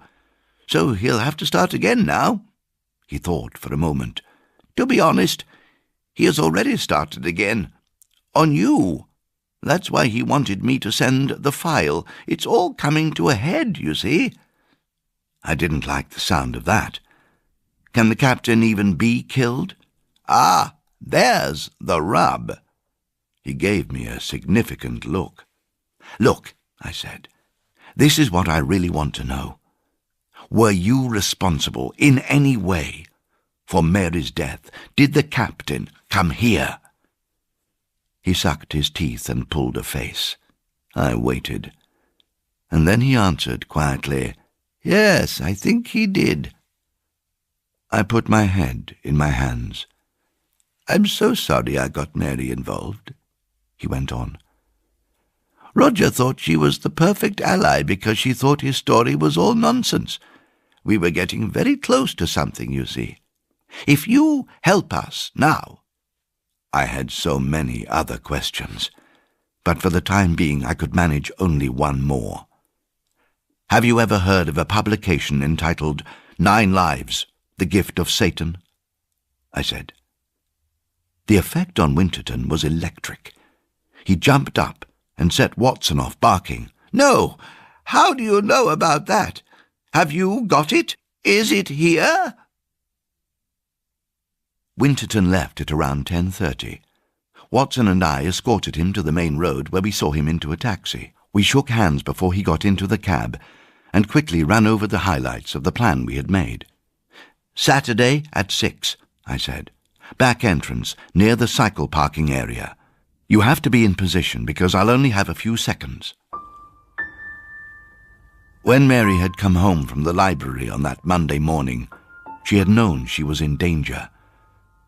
Working with the shambolic Geoffrey Winterton had attracted the attention of an evil cat looking for a book written by a famous diabolist on the subject, presumably, of supernatural longevity in cats. What had she done? Being Mary, she had acted. I now believed that she had retrieved the Seaward pamphlet, from the devastated Carol and hidden it elsewhere in the library. My wife was enough of a Sherlock Holmes fan to know that a library was the very best place in which to secrete a book. Behind the inquiry's desk in the reading room, she had ascended the small staff-only spiral staircase to the stacks above. From this, I knew one thing for certain. She had not returned the book to the Seward collection. I looked up Seward on the internet. It turned out that Seward could be Googled in umpteen ways. John Seward Diabolist, John Seward Suicide, John Seward Cat Master. Having investigated a famous haunted manor house in Dorset in the early 1930s for a newspaper feature, he had gone on to buy the property and convert it into a satanic weekend retreat for seances, devil worship, pagan rites, licentious blood quaffing, and so on. Harville Manor became a byword for depraved goings-on, and after he moved in permanently after the war, he hardly ever left the grounds until the day in September 1964 when his lifeless body was found hanging from a tree in the garden. Miraculously, there were photographs. There were press shots of Seward with some of his celebrity house guests. But the most notable thing was the cats. Seward kept scores of them. In every picture, there would be half a dozen or more. In the end, I decided to make a file of these cat pictures and started dragging them off the websites. And then I spotted him. The captain. I knew him at once. In several pictures, Seward was holding the captain in his arms, which can't have been easy, given his size. "Ahoy there, Captain," began one of the extended captions, but I hardly needed the confirmation by now. Something struck me. I opened the old Roger file. That Elizabethan chimney I had spotted in one of the old photographs. Was the picture taken at Seward's house? Not remembering which JPEG was which, I opened both of the old black-and-white photographs, the first of Roger with an unknown man among the bluebells, the second of Roger and the captain, lazing in the long grass, with the mysterious blur high in the foreground. I whistled. There was no doubt about it. The man was John Seward. And to judge by the dating of the other pictures I'd been looking at, this had been taken in the 1940s. The other picture was taken in the garden at Harville. Studying it now, I noticed for the first time a date scratched in the corner of the negative. 3rd of September, 1964. It sounded familiar, and for good reason. This was the day that John Seward hanged himself, leaving no note. The significance of this picture was revealed at last. This was the place he had done it. The image in the blurry foreground was of Seward's feet, the brogue shoes of a man dangling from a tree on a beautiful late summer's day in his own historic garden. Watson was woofing and scratching at the study door, wanting to get out. I ignored him. I was lost in this search. I found a news feature about Seward printed by a local paper after his death, in which various residents of the area attested to the goings-on at Harville Manor. A Mr. Corbett, aged 65, alleged that there were rituals at the big house in which cats were sacrificed and otherwise used in devil worship. His own cat, Tina, had once disappeared for 3 months, and he was sure she was at Harville all that time. When she came back, she would sit staring at him until he felt queasy. And she would also go into fits, foaming at the mouth and writhing and spitting whenever the church bells rang out or songs of praise came on the telly. For the last 12 years of his life, Seward never left the grounds of Harville. It was believed that he wrote the majority of his books in this period, books that he published privately and circulated secretly. I checked back on my notes. 9 Lives was published in 1960. I had to find it. More than that, I had to make sure it never got into the paws of the captain. But why should I be taking sides with Roger? Roger was an evil cat, who not only deliberately ignored the sound of a woman dying in a cellar, but also fiendishly urinated on people's mobile phones to destroy incriminating evidence. What should I do? And all this time, while I was trying to think, Watson was being incredibly tiresome, scratching at the study door and whining to be let out. "All right," I said impatiently. I let him out, and he raced to the kitchen, barking. When I switched off the computer, I realized Watson wasn't barking anymore. "Watson," I called, "where are you?" There was no response. The house was silent. I stood up and went to the hallway. "Watson? Watson, where are you?" A shiver of dread went through me. "Watson!" I stood still and listened.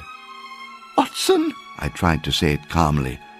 "Alec, in the living room. Don't turn the light on." It was a male voice with a clipped, authoritative, unflappable tone. "We have to get out of here. I've got a plan. Pack enough chicken treats for a fortnight." What can I say? It was Watson, and he sounded just like Daniel Craig.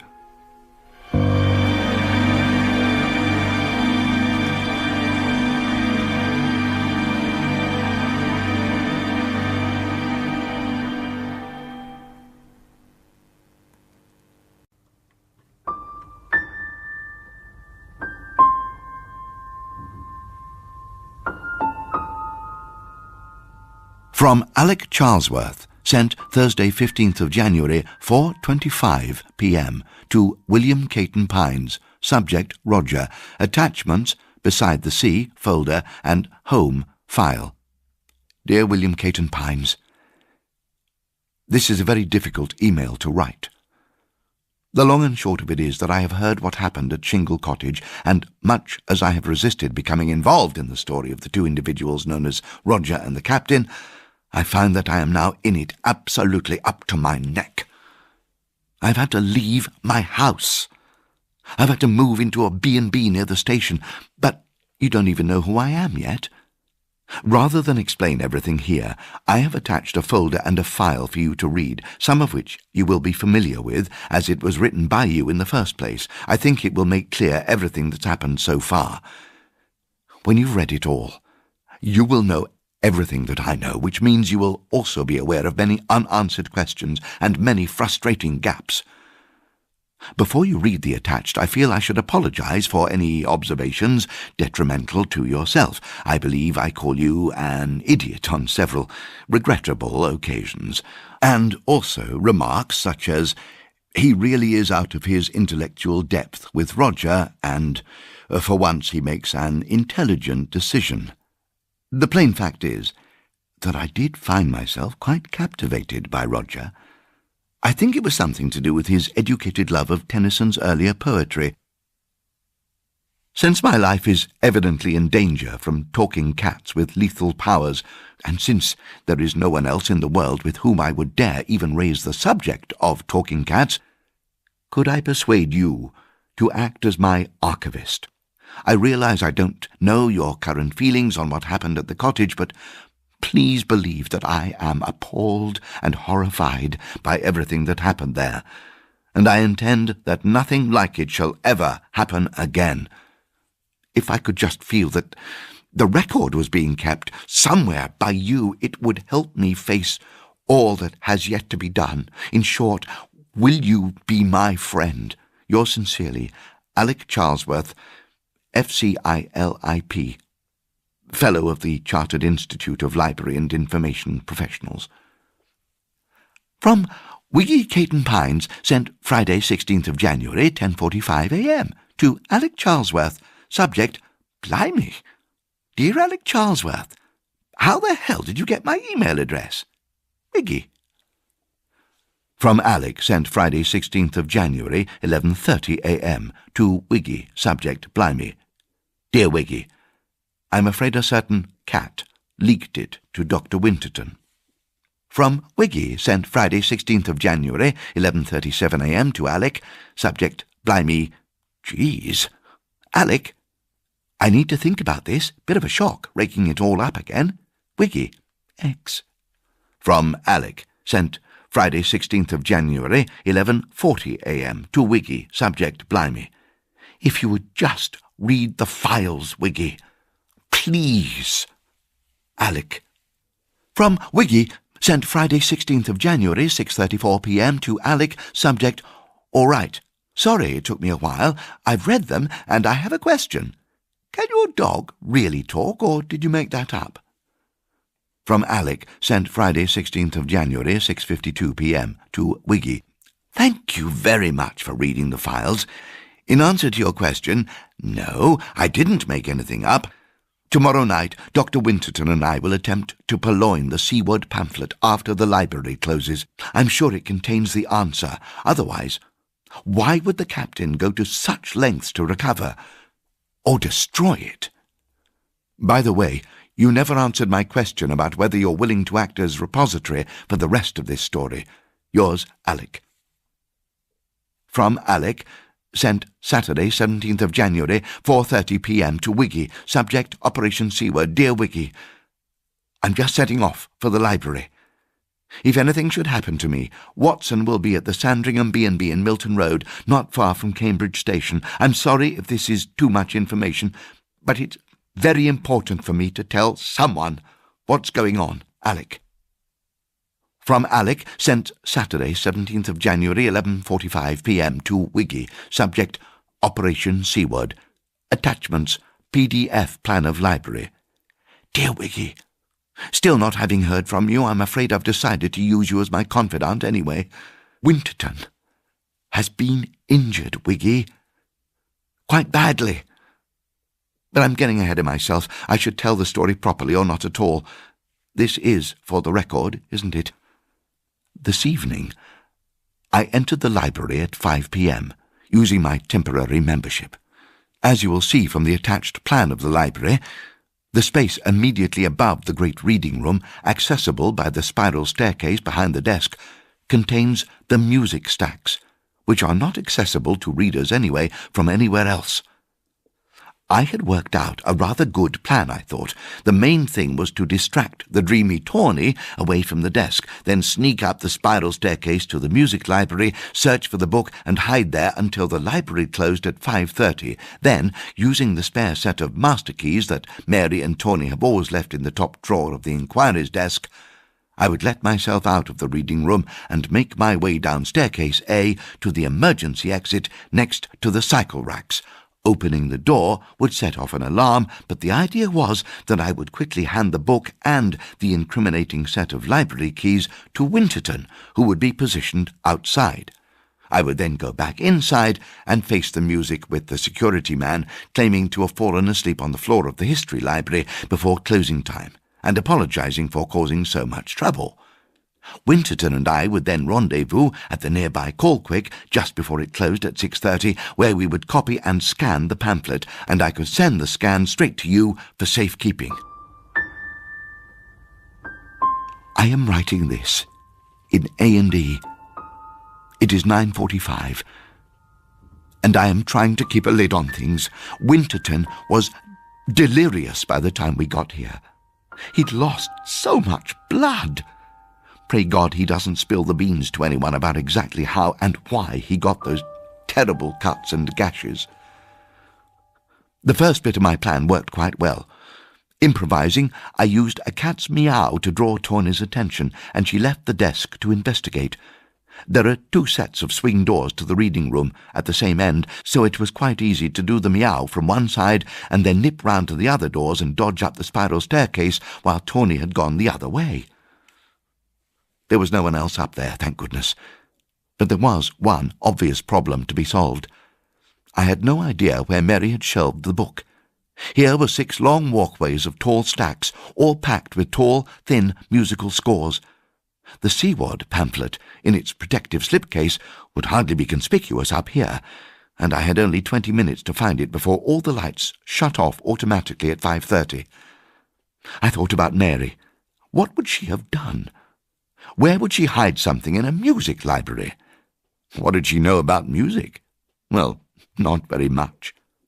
I thought of us watching University Challenge together, and Mary cluelessly shouting out the same answer every week, and that was enough. Haydn!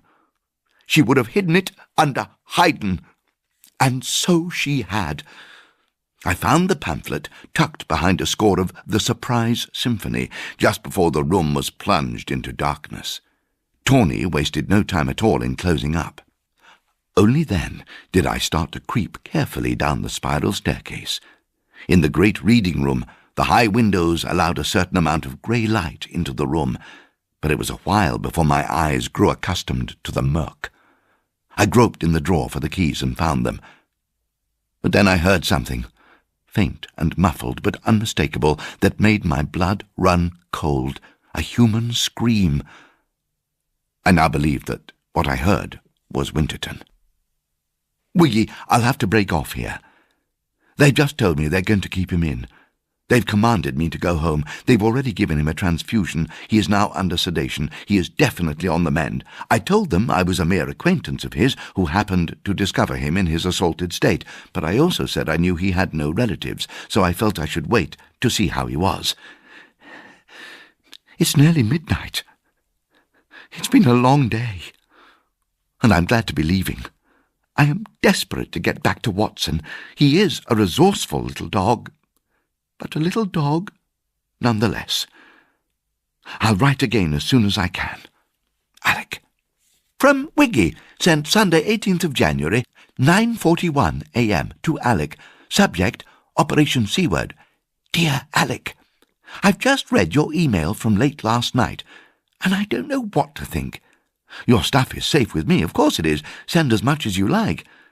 But I feel I ought to tell you that since my breakdown, as everyone calls it, I've been seeing a psychiatrist who's been very helpful, and she warned me that something like this might happen, that I would start thinking the Roger stuff was all real again. Well, I am confused now, I can tell you. You've sent me 2 audio files of me talking to Roger. But all the rest of it, how do I know it's even true? To be fair, I looked up all the Seaward stuff on the internet, so I know you're not making that up, at least. But please, don't draw me into this.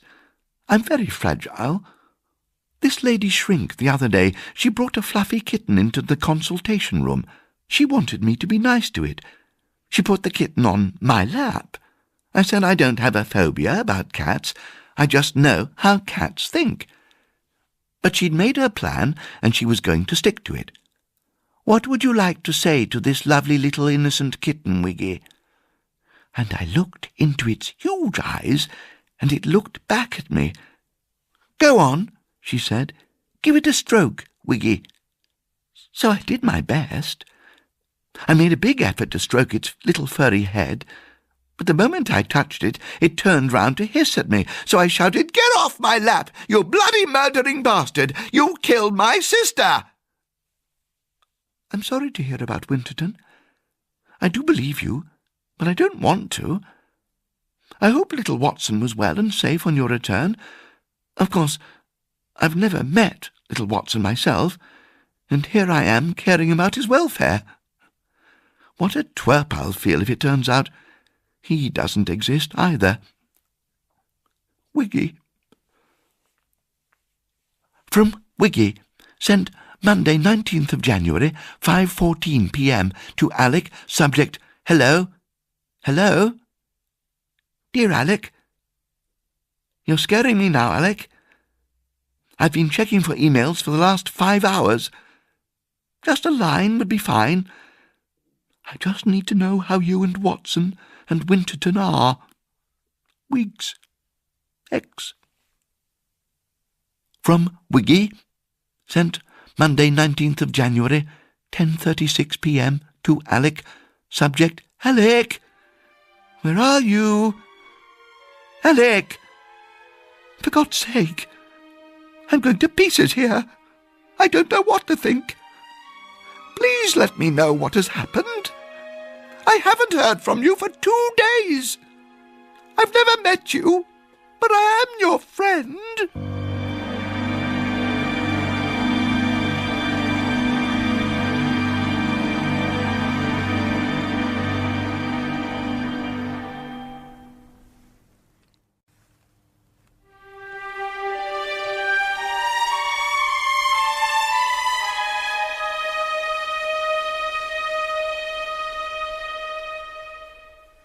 From Alec, sent Tuesday 20th of January, 6:03 a.m. To Wiggy, subject, none. Attachments, PDF entitled Seaward. Dear Wiggy, I'm sorry I didn't reply to your emails. I'm sorry if I caused you any distress. The thing is, Winterton is dead. And I don't want to be melodramatic, but I think this might be the last time you hear from me, so I want you to stop being weak about all this, because we don't have the luxury. Winterton is dead, and Joe is dead, and my own dear Mary is dead, and if I'm next, I have to know that you're not going to delete all this material and take a pill to help you forget it. Sorry to be harsh. I haven't slept much in the last 72 hours. The only positive thing is that I do have the pamphlet, and I've attached a scan for you to see. Also, the dog is safe, thank God. But any other news is not so good.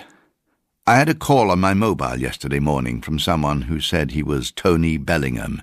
He explained he was that neighbour who called on me after Christmas at home, the one whose surname I've never taken any interest in. He said there had been a break-in at my house and I needed to go there at once. It was a bit of a mess, he said.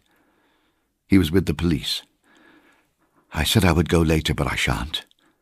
The last thing I want to do is go home. And then, when I got to the hospital, there were police in the ward, and they told me what had happened. In the night, Winterton had died, but nothing to do with his injuries or his blood loss. He died of suffocation. And they were saying it was murder. They said Winterton, under sedation, wouldn't have had much strength to push off his attacker, but the mystery was, how did the attacker get in? From what I could piece together, Winterton's room was on the ground floor. A window had been left partly open, but it was much too high off the ground for anyone other than a large, muscular cat, with powers, of course, to reach from outside, so they were ruling out anyone climbing in to commit the deed. But it was still murder, the nurse told me. At around 4 a.m., she heard the alarm from Winterton's heart monitor. She rushed in to find him blue in the face, all over the pillow. And all over Winterton were weird black hairs like animal fur. Whoever suffocated Winterton, she said, must have used a black fur jacket or coat to smother him as he slept. I haven't had time to read the Seaward pamphlet closely yet, but a lot of it looks so disappointingly lame and predictable, all hail Beelzebub, king of cats, that I nearly wept when I first opened it. To think Mary and Winterton died for this. Talk about the banality of evil. If Seaward was responsible for writing this, well, I'm sorry to swear, but he must have been a tosser. But I shan't give up. The main thing that caught my eye was on page 7, the list of Grand Cat Masters, starting with Sir Isaac Newton in 1691. There are about a dozen names altogether, including John Seaward, of course, and as you will see, Seaward names his successor as well, which is very interesting. I didn't tell you how it went on Saturday night, but I expect you can guess. When I opened the emergency exit at 6 p.m, I found Winterton on the ground, already bleeding from the neck and head, screaming and thrashing about, with a dark shape on top of him. The sound of the klaxon alarm when I opened the door made the captain shoot off, but I saw him, Wiggy. I saw the captain's huge yellow eyes watching us in the dark of that dingy courtyard. I'm thinking of moving to a different B&B. I think it's sensible not to stay in any one place for too long. I'll send the address when I can, but for the time being, I'm going in search of the last Grand Cat Master named on the list, because from what little I can deduce from the mumbo-jumbo all-hail rubbish in 9 lives, he's the key to putting a stop to all this. I'd appreciate it if you would have a look at the last page of the pamphlet where there is talk of some sort of ritualistic device called a debaser, that the cat master holdeth. Something about a circle closeth. It makes no sense to me, but as you can imagine, it's hard to think straight right now. It's such a shock to have lost Winterton. I've had so many new perspectives to deal with in the last couple of weeks that I can hardly keep track of them all. For example, Mary didn't just die. Cats are murdering bastards. A load of black hairs on a suffocated man's pillow do not indicate an assailant using a black fur jacket. The library has been holding powerful cat, occult, bastard, evil shit ever since I've worked there. And as for Julian Prideaux, just a few days ago I was saying that he was the laziest librarian on the planet, and now I know from the list printed in the back of this pamphlet that he is the Grand Catmaster, appointed in person by Beelzebub, and has been so for 50 years, ever since John Seward hanged himself in the garden at Harville Manor on the 3rd of September 1964.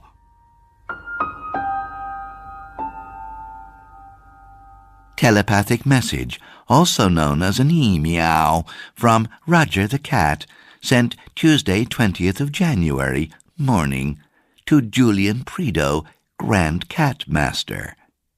Subject: All hail, Grand Catmaster. All hail, Catmaster. Roger here. May I approach thy presence, figuratively speaking, O great librarian and holder of the great debaser? From afar I cringe and fawn unworthily before thy almighty cat power, and all-round top-drawer diabolical connections, etc., etc., etc. E-meow, from Prideaux to Roger. Speak, Roger. This is an unexpected pleasure. Roger. Yes, I expect it is. Although I would appreciate it if you tried not to sound so bloody sarcastic. I just wanted you to know that I heard about Winterton, about him being polished off in intensive care by feline body surf asphyxiation. Are you upset? I expect you're upset. Of course I'm not upset. I'm furious. Roger, if you want to make a formal complaint... What? To Beelzebub? Well, technically he is our line manager. Yes, and I wonder what he'll say when he finds out that, due to your incompetence, a librarian called Alec Charlesworth is now in possession of 9 lives and intends to use it. Alec from periodicals? Look, if this is some sort of joke. No joke. Oh my God! The idea of 9 lives being in the hands of someone like Alec from periodicals. Roger, that book explains everything. I know it explains everything, oh Satan's appointed deputy, including how catmasters themselves can be destroyed. Now look, don't threaten me, Roger. Beelzebub himself. Oh, sod Beelzebub. Roger! I'm going to help this periodicals man. He likes Tennyson, and he calls his dog after Dr. Watson in Sherlock Holmes. Roger, stop and think. You're rightly upset about Winterton, but haven't you known for years that the captain would get to him one day? The captain always blamed Winterton for taking you away from him all those years ago on the Acropolis. Even when you were both with Seward after the war, Winterton was always in the background, wasn't he? The captain knew that. When you left the captain for a second time, when you chose to leave him, it really broke his heart. He'd already broken mine. No, it's over, oh great Catmaster. I'm old, I'm jaded. I worked it out last night, O Lord of all cat evil. All told, I've been responsible for the deaths of 8 people. I'm giving you notice. I'm making it 9. You know you can't kill me, Roger. You can't kill the Catmaster. I can, if I read that book.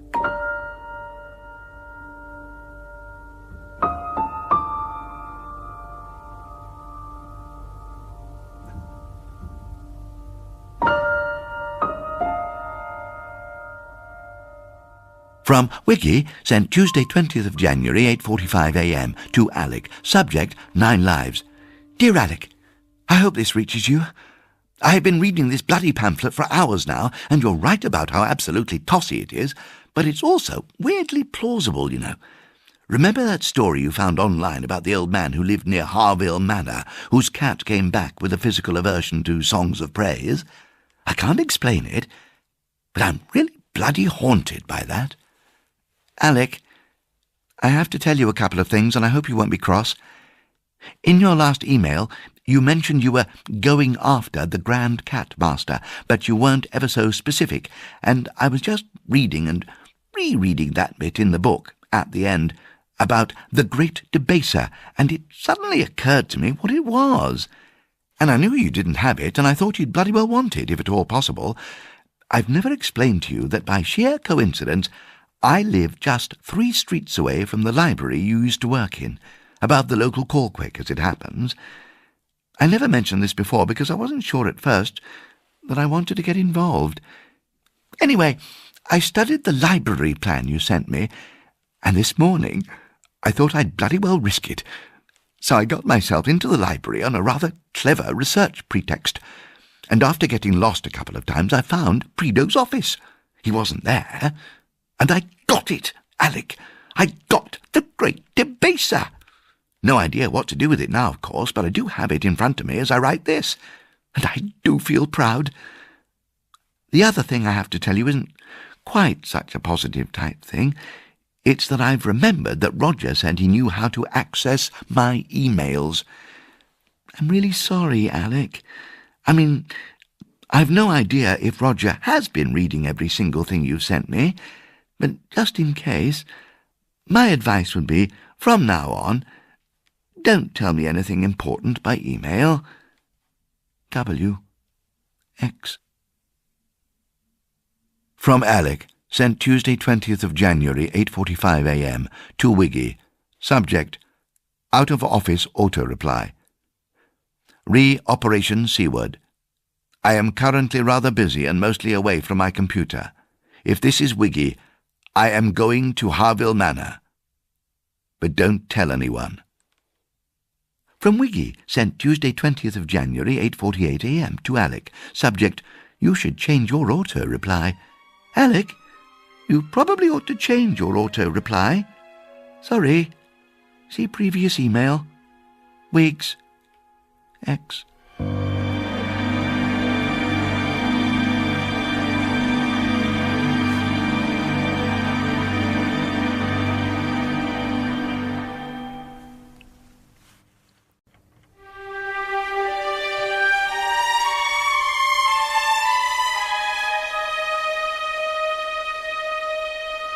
A 100 yards short of the gateway to Harville Manor, I stopped the car in a lay-by under a street lamp next to an ancient wall, switched off both the engine and the windscreen wipers, and allowed the snow to settle slowly and silently on the glass.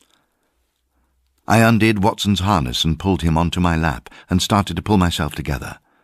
And then we both heard and felt it together, something softly landing on the roof of the car. If I had been sensible, I'd have started the engine and used the windscreen wipers and driven off smartly as well. But it wasn't just that I didn't want to see what was out there. I absolutely didn't want it to see me. From the roof of the car it jumped down and landed on the bonnet, the car bouncing a little, but not enough to shift the snow on the windscreen. Paralyzed, with one hand on the ignition key and the other across Watson's shoulders, I could make out the merest dark shape beyond the layers of glass and snow, moving from side to side. And then a huge cat's paw struck violently at the windscreen, and we both jumped in the air. The first strike was followed by a rapid volley of blows that shattered the caked snow and sent it flying in shards and revealed the captain. Huge and black and yowling. "Get off my car!" I shouted. I started the engine and the windscreen wipers. Undeterred, the cat continued to beat at the glass, his claws making bright white dents and pits. What were those claws made of, for goodness sake? And what could I do? My only option was to put the car in gear and gingerly move off. but the captain seemed to think nothing of balancing on the snowy, slippery bonnet of a slow-moving Volvo. He clung on easily and kept chopping and bashing at the windscreen, which was beginning to crack and fracture. On the slippery road, I revved the engine and drove fast towards the gateway to Harville Manor, and then made an abrupt turn, hoping the captain would be thrown clear by the sudden change in direction. But I lost control of the turn, and when the car slid to the right, it hit the right-hand gatepost broadside with considerable momentum. The captain shot off and hit a brick wall. The back door on my side caved in, and poor Watson was thrown sideways against the passenger door, and I have to admit, he screamed. The engine was miraculously still running, so I risked attempting to drive off. Where was the captain? There was no sign. Well, I will never forget the strange satisfaction of feeling the car mount a telltale bump on the road and drop down again. Halfway up the drive, I stopped and gave Watson a reassuring hug, but it was more for my own reassurance than for his. I need hardly say that running over the captain had not been part of my plan, but let's face it, I had no plan. But I soon forgot the captain in any case, because arriving at the house, I had my first sight of Roger, solemnly swinging his grey tabby tail, and I'm ashamed to say, my heart leapt. I got out of the car and sank an inch or two into the thick snow. "Roger!" I called. With 3 or 4 neat bounding motions, Roger descended to the ground to meet me. It was like a dream. "Alec," he said. How on earth did he know me? I didn't care. He held out a paw. I bent down and shook it. His eyes were so green. No one had mentioned before the sheer beauty of Roger's piercing green eyes. "Welcome to hell," he said, and laughed. "We ought to get inside. We don't have long to get organized. Did you bring the dog?" From inside the car, Watson barked. "Ah, Watson," said Roger. "Come at once if convenient. If inconvenient, come all the same." 5 minutes later, we were inside the manor.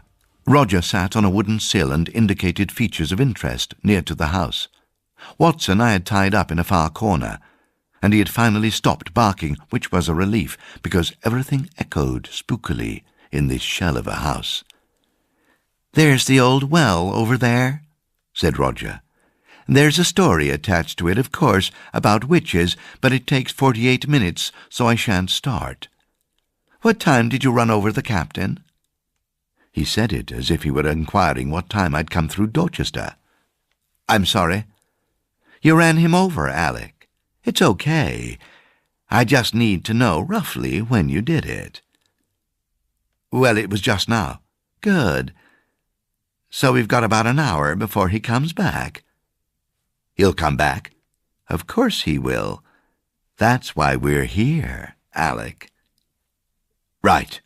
Yes." "Pay attention, Alec," said Roger. "The captain must be stopped, and the book you stole will help us. Seward wrote it all down, you see, how to dispose of 9 live cats and their master for good and all. That's why the captain has been so desperate to get it back. Now, there are 2 stages to defeating the captain, the method for both of which is specified in Seward's book. The point is, we must deprive him of both his powers and his immortality. The first requires us to employ the Great Debaser, which we might not have access to. But the second is more important in any case. I happen to know that all 9 lifers lose their immortality if the great cat master is killed by one of his own cat minions." Roger took a deep breath and then said quietly, "I have vowed to kill Prideaux, and I will do it this day." My mind raced. This was quite a big development. Didn't it mean that now Roger would be mortal himself? "You know about Prideaux?" he said, jumping down from the windowsill. "Of course, you don't know everything about Prideaux, but my plan concerns him first, and then the captain, and then me. By the time Prideaux gets here, the snow on top of the captain's body will be quite deep, so with any luck, Prideaux will run him over again, giving us yet another hour of breathing space." This seemed a little cold-hearted.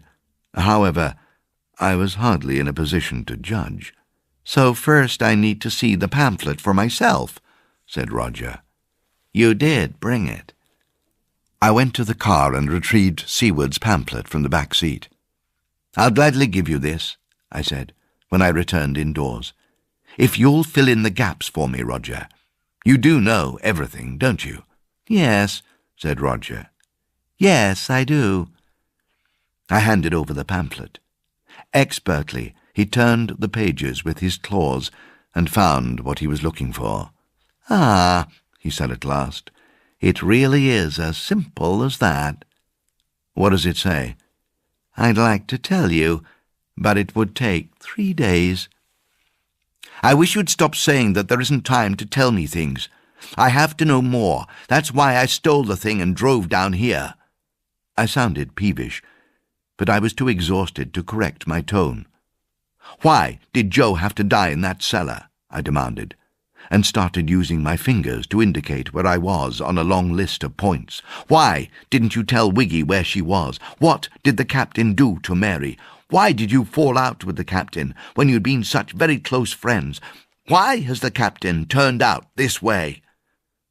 Roger seemed surprised by the intensity of my questioning. "Winterton didn't tell you anything?" I made a "ha" noise. Roger sighed. "Look, Alec, I've got time to tell you this much. What happened at Shingle Cottage was this. Prideaux tracked me down." "He's your master?" "He's my master. I've eluded him for decades, but in the end he always tracks me down. The captain helps him. It's been the same pattern over and over. I find a human I want to live with quietly. I start to tell my story, which is fairly lengthy, and I am always stopped by Prideaux one way or another before I can tell anyone the terrible truth of what happened here at Harville." "What did happen here?" "Oh, Alec," Roger said, with a catch in his voice, "you don't want to know. All I can say is that it sometimes involved," and here he found it hard to speak, "it involved kittens." "Seward was a monster," he went on. "Prideaux worshipped him. He has given his life to preventing the truth of Seward's experiments from getting out. This time, having traced me to Shingle Cottage, he planned to snatch me away, and my greatest regret now is that I didn't just cooperate. But it got complicated. Joe spotted Prideaux prowling about." "The binoculars?" "Exactly. She made notes of dates and times, and then she started seeing that big cat as well. She got frightened, and I felt I couldn't leave her." "And then you killed that poor little dog." "I didn't kill the dog. Oh, Alec, I loved that dog. Prideaux killed the dog because it was protecting me. When Joe found poor Jeremy dead, she got hysterical, and that's when I suggested she hide in the cellar next door. I thought she would be safe. Joe loved me, Alec. She begged me to hide with her, you know, but I was afraid it would make things worse for her if I did. My mistake was to scarp her.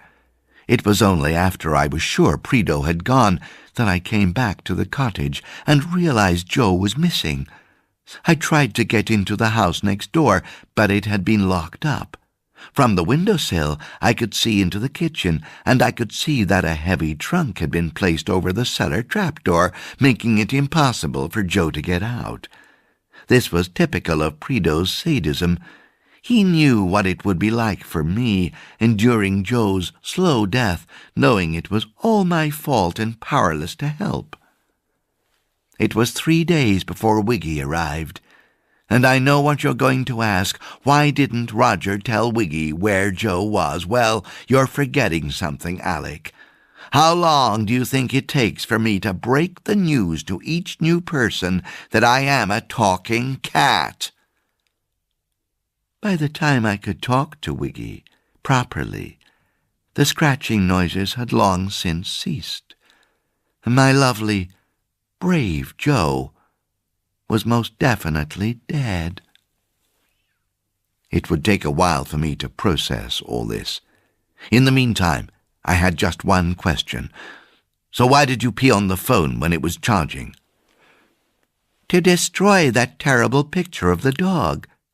Prideaux took the picture and replaced the phone on its charger.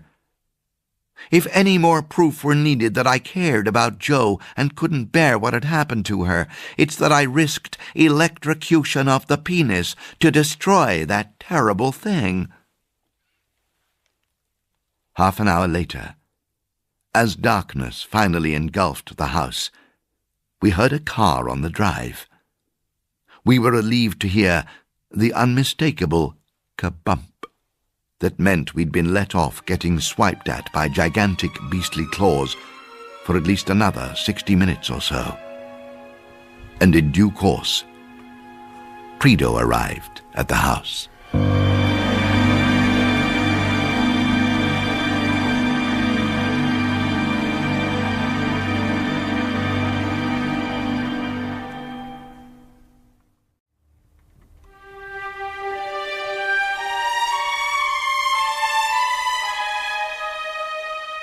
When Prideaux turned his face to me, his eyes went red. His whole eyeballs were not only bright red, but illuminated like traffic lights. I was so startled that I giggled. This man can't have satanic eyeballs, I thought. He's a librarian. Roger, come here, said Prideaux. Approach. Roger turned his back on Prideaux, and then, with all 4 legs bent obsequiously low, he crawled slowly backwards towards Prideaux. It was something like moonwalking, and sat down demurely at his master's feet. "Where's the captain?" Prideaux demanded. "He said he'd be here before me." "He was detained, O great cat protector and servant of Beelzebub," said Roger. "But he isn't far." Prideaux turned to me. "You have 2 things that belong to me, Charlesworth," he said. "2?" I squeaked. "Seward's book and the Great Debaser, and I want them now." This time, when he flashed his red eyes at me, a spark of flame flew out and set fire to the floorboards. And then everything went swimmy, and I found I was gazing at Roger, his green eyes glowing almost as much as Prideaux's red ones. Just when things started getting truly interesting, I lapsed into a coma. When I woke up, things had radically moved on. From somewhere, Prideaux had found a sort of wooden throne, and was now seated on it with Roger on his lap, and he was making an incantation. But summoning the devil clearly wasn't going to plan. On his lap, Roger was purring. He tried to knock Roger off, but the cat clung on and purred more loudly, menacingly loudly. His purr, in fact, grew so loud and deep and resonant that I could feel the vibration in the floor, and Prideaux's throne was shaking. Watson, in his corner, started to bark.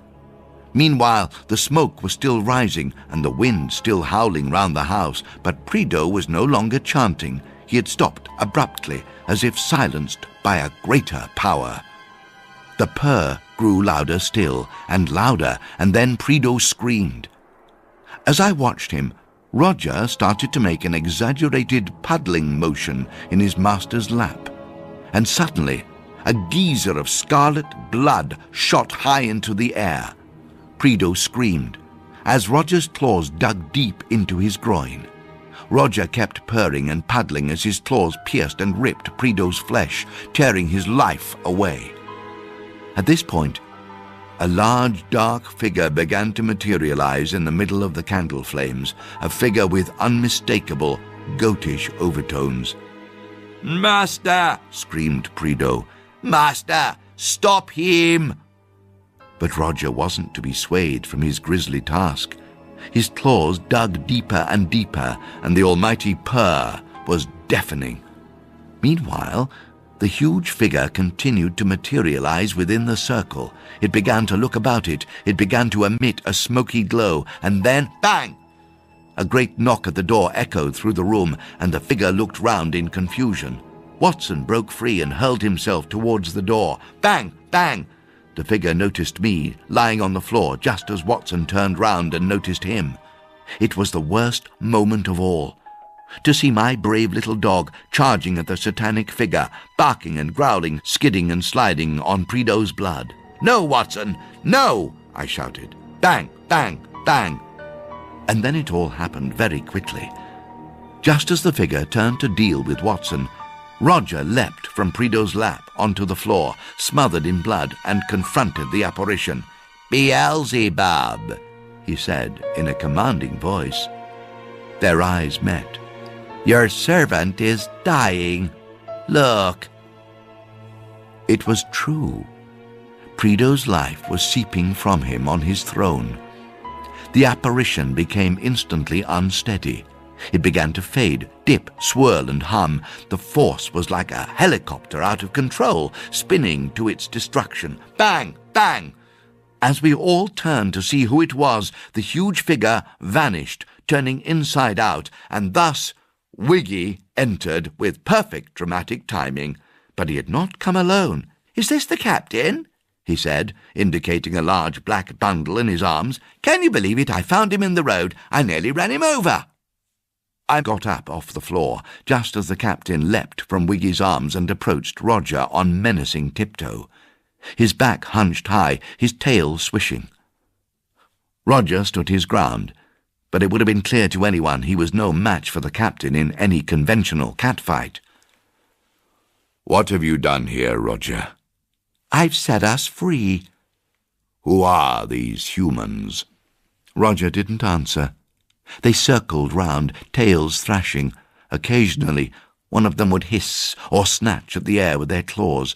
I took advantage of the break in the cat dialogue to introduce myself. "You must be Wiggy," I whispered. "Yes," he replied. "I got here as quickly as I could." Suddenly, the captain lashed out at Prideaux's throne and broke one of its legs. Roger didn't flinch. "It's over, Captain," he said. "Don't you feel it? We shouldn't fight. It's over." Astonishingly, Roger dropped his fighting pose and sat opposite the captain. It was a very deliberate action, showing extraordinary intellectual control, and the captain watched him closely in some confusion. "What's happening?" I said to Wiggy. "It looks like he's going to start telling a story." And so he was, in a way. "For years and years," Roger said, addressing us all I've wanted is to tell my story. I told the first bit to you, didn't I, Wiggy? To Joe, too. Also to Michael, the potter, and to 6 other people. Every single time Prideaux prevented me from telling it all. So I have never told the rest of my story to a living soul. And now," he laughed effectively, "now I never shall. The things that happened here, the way the captain suffered here under Seaward." We both looked at the captain for his reaction.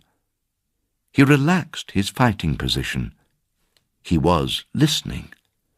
"Seaward was a monster," Roger continued. "But cats trusted him.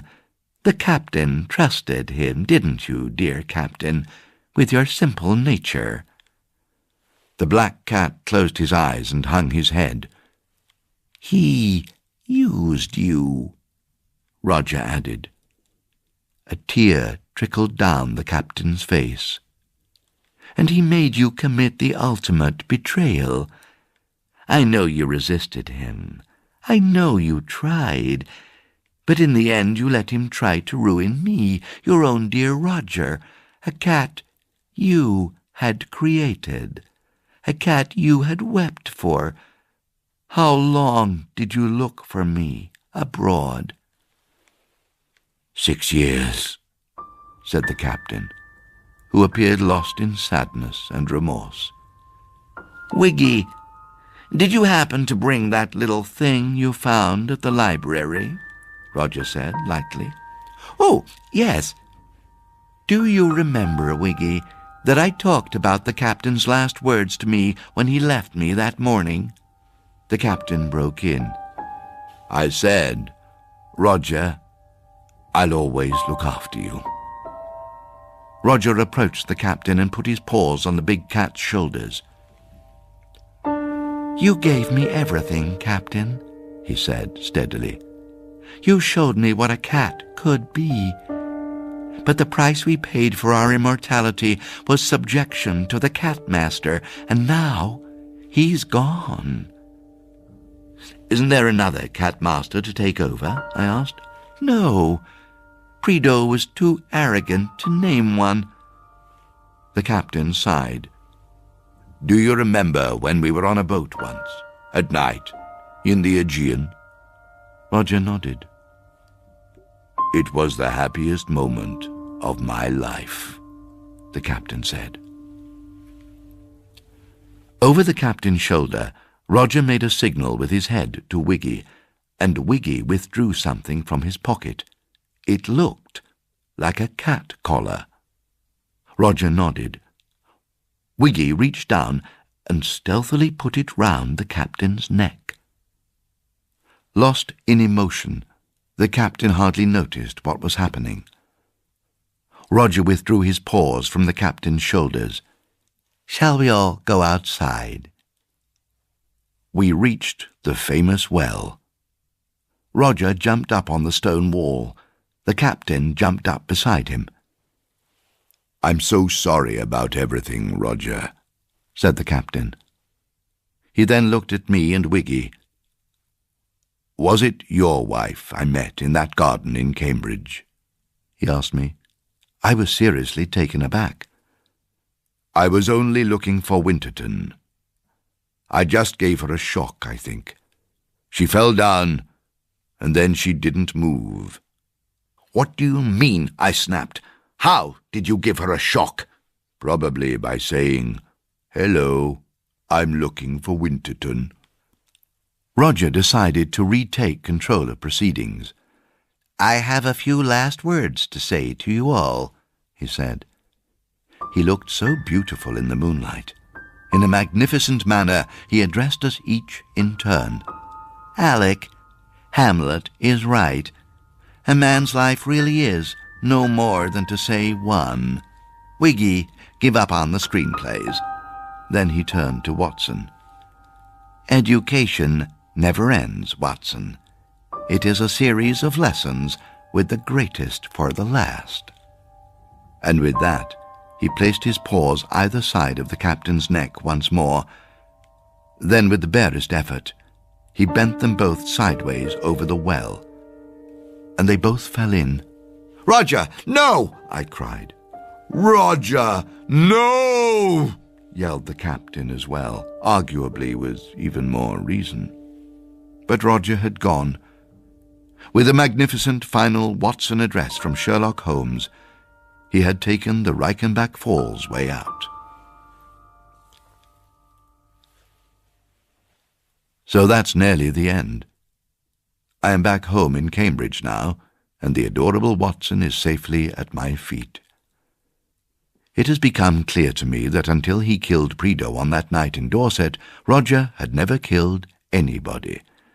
The 8 previous lives, including Joe's, were all taken by Prideaux, either to prevent Roger from telling the terrible secrets of Harville, or to remind him who was boss. My dear wife Mary loved to read mysteries. I think I have mentioned how much I miss her.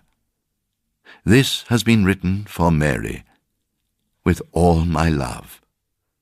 If I had written it in the conventional way, she would have guessed everything from about page 6, because that's what she always did. This is not to say, however, that she wouldn't still have been 2 steps ahead of me, even with the story as it stands. She would have looked up from the manuscript, removed her old reading glasses, and said to me, reprovingly, "Oh, Bear,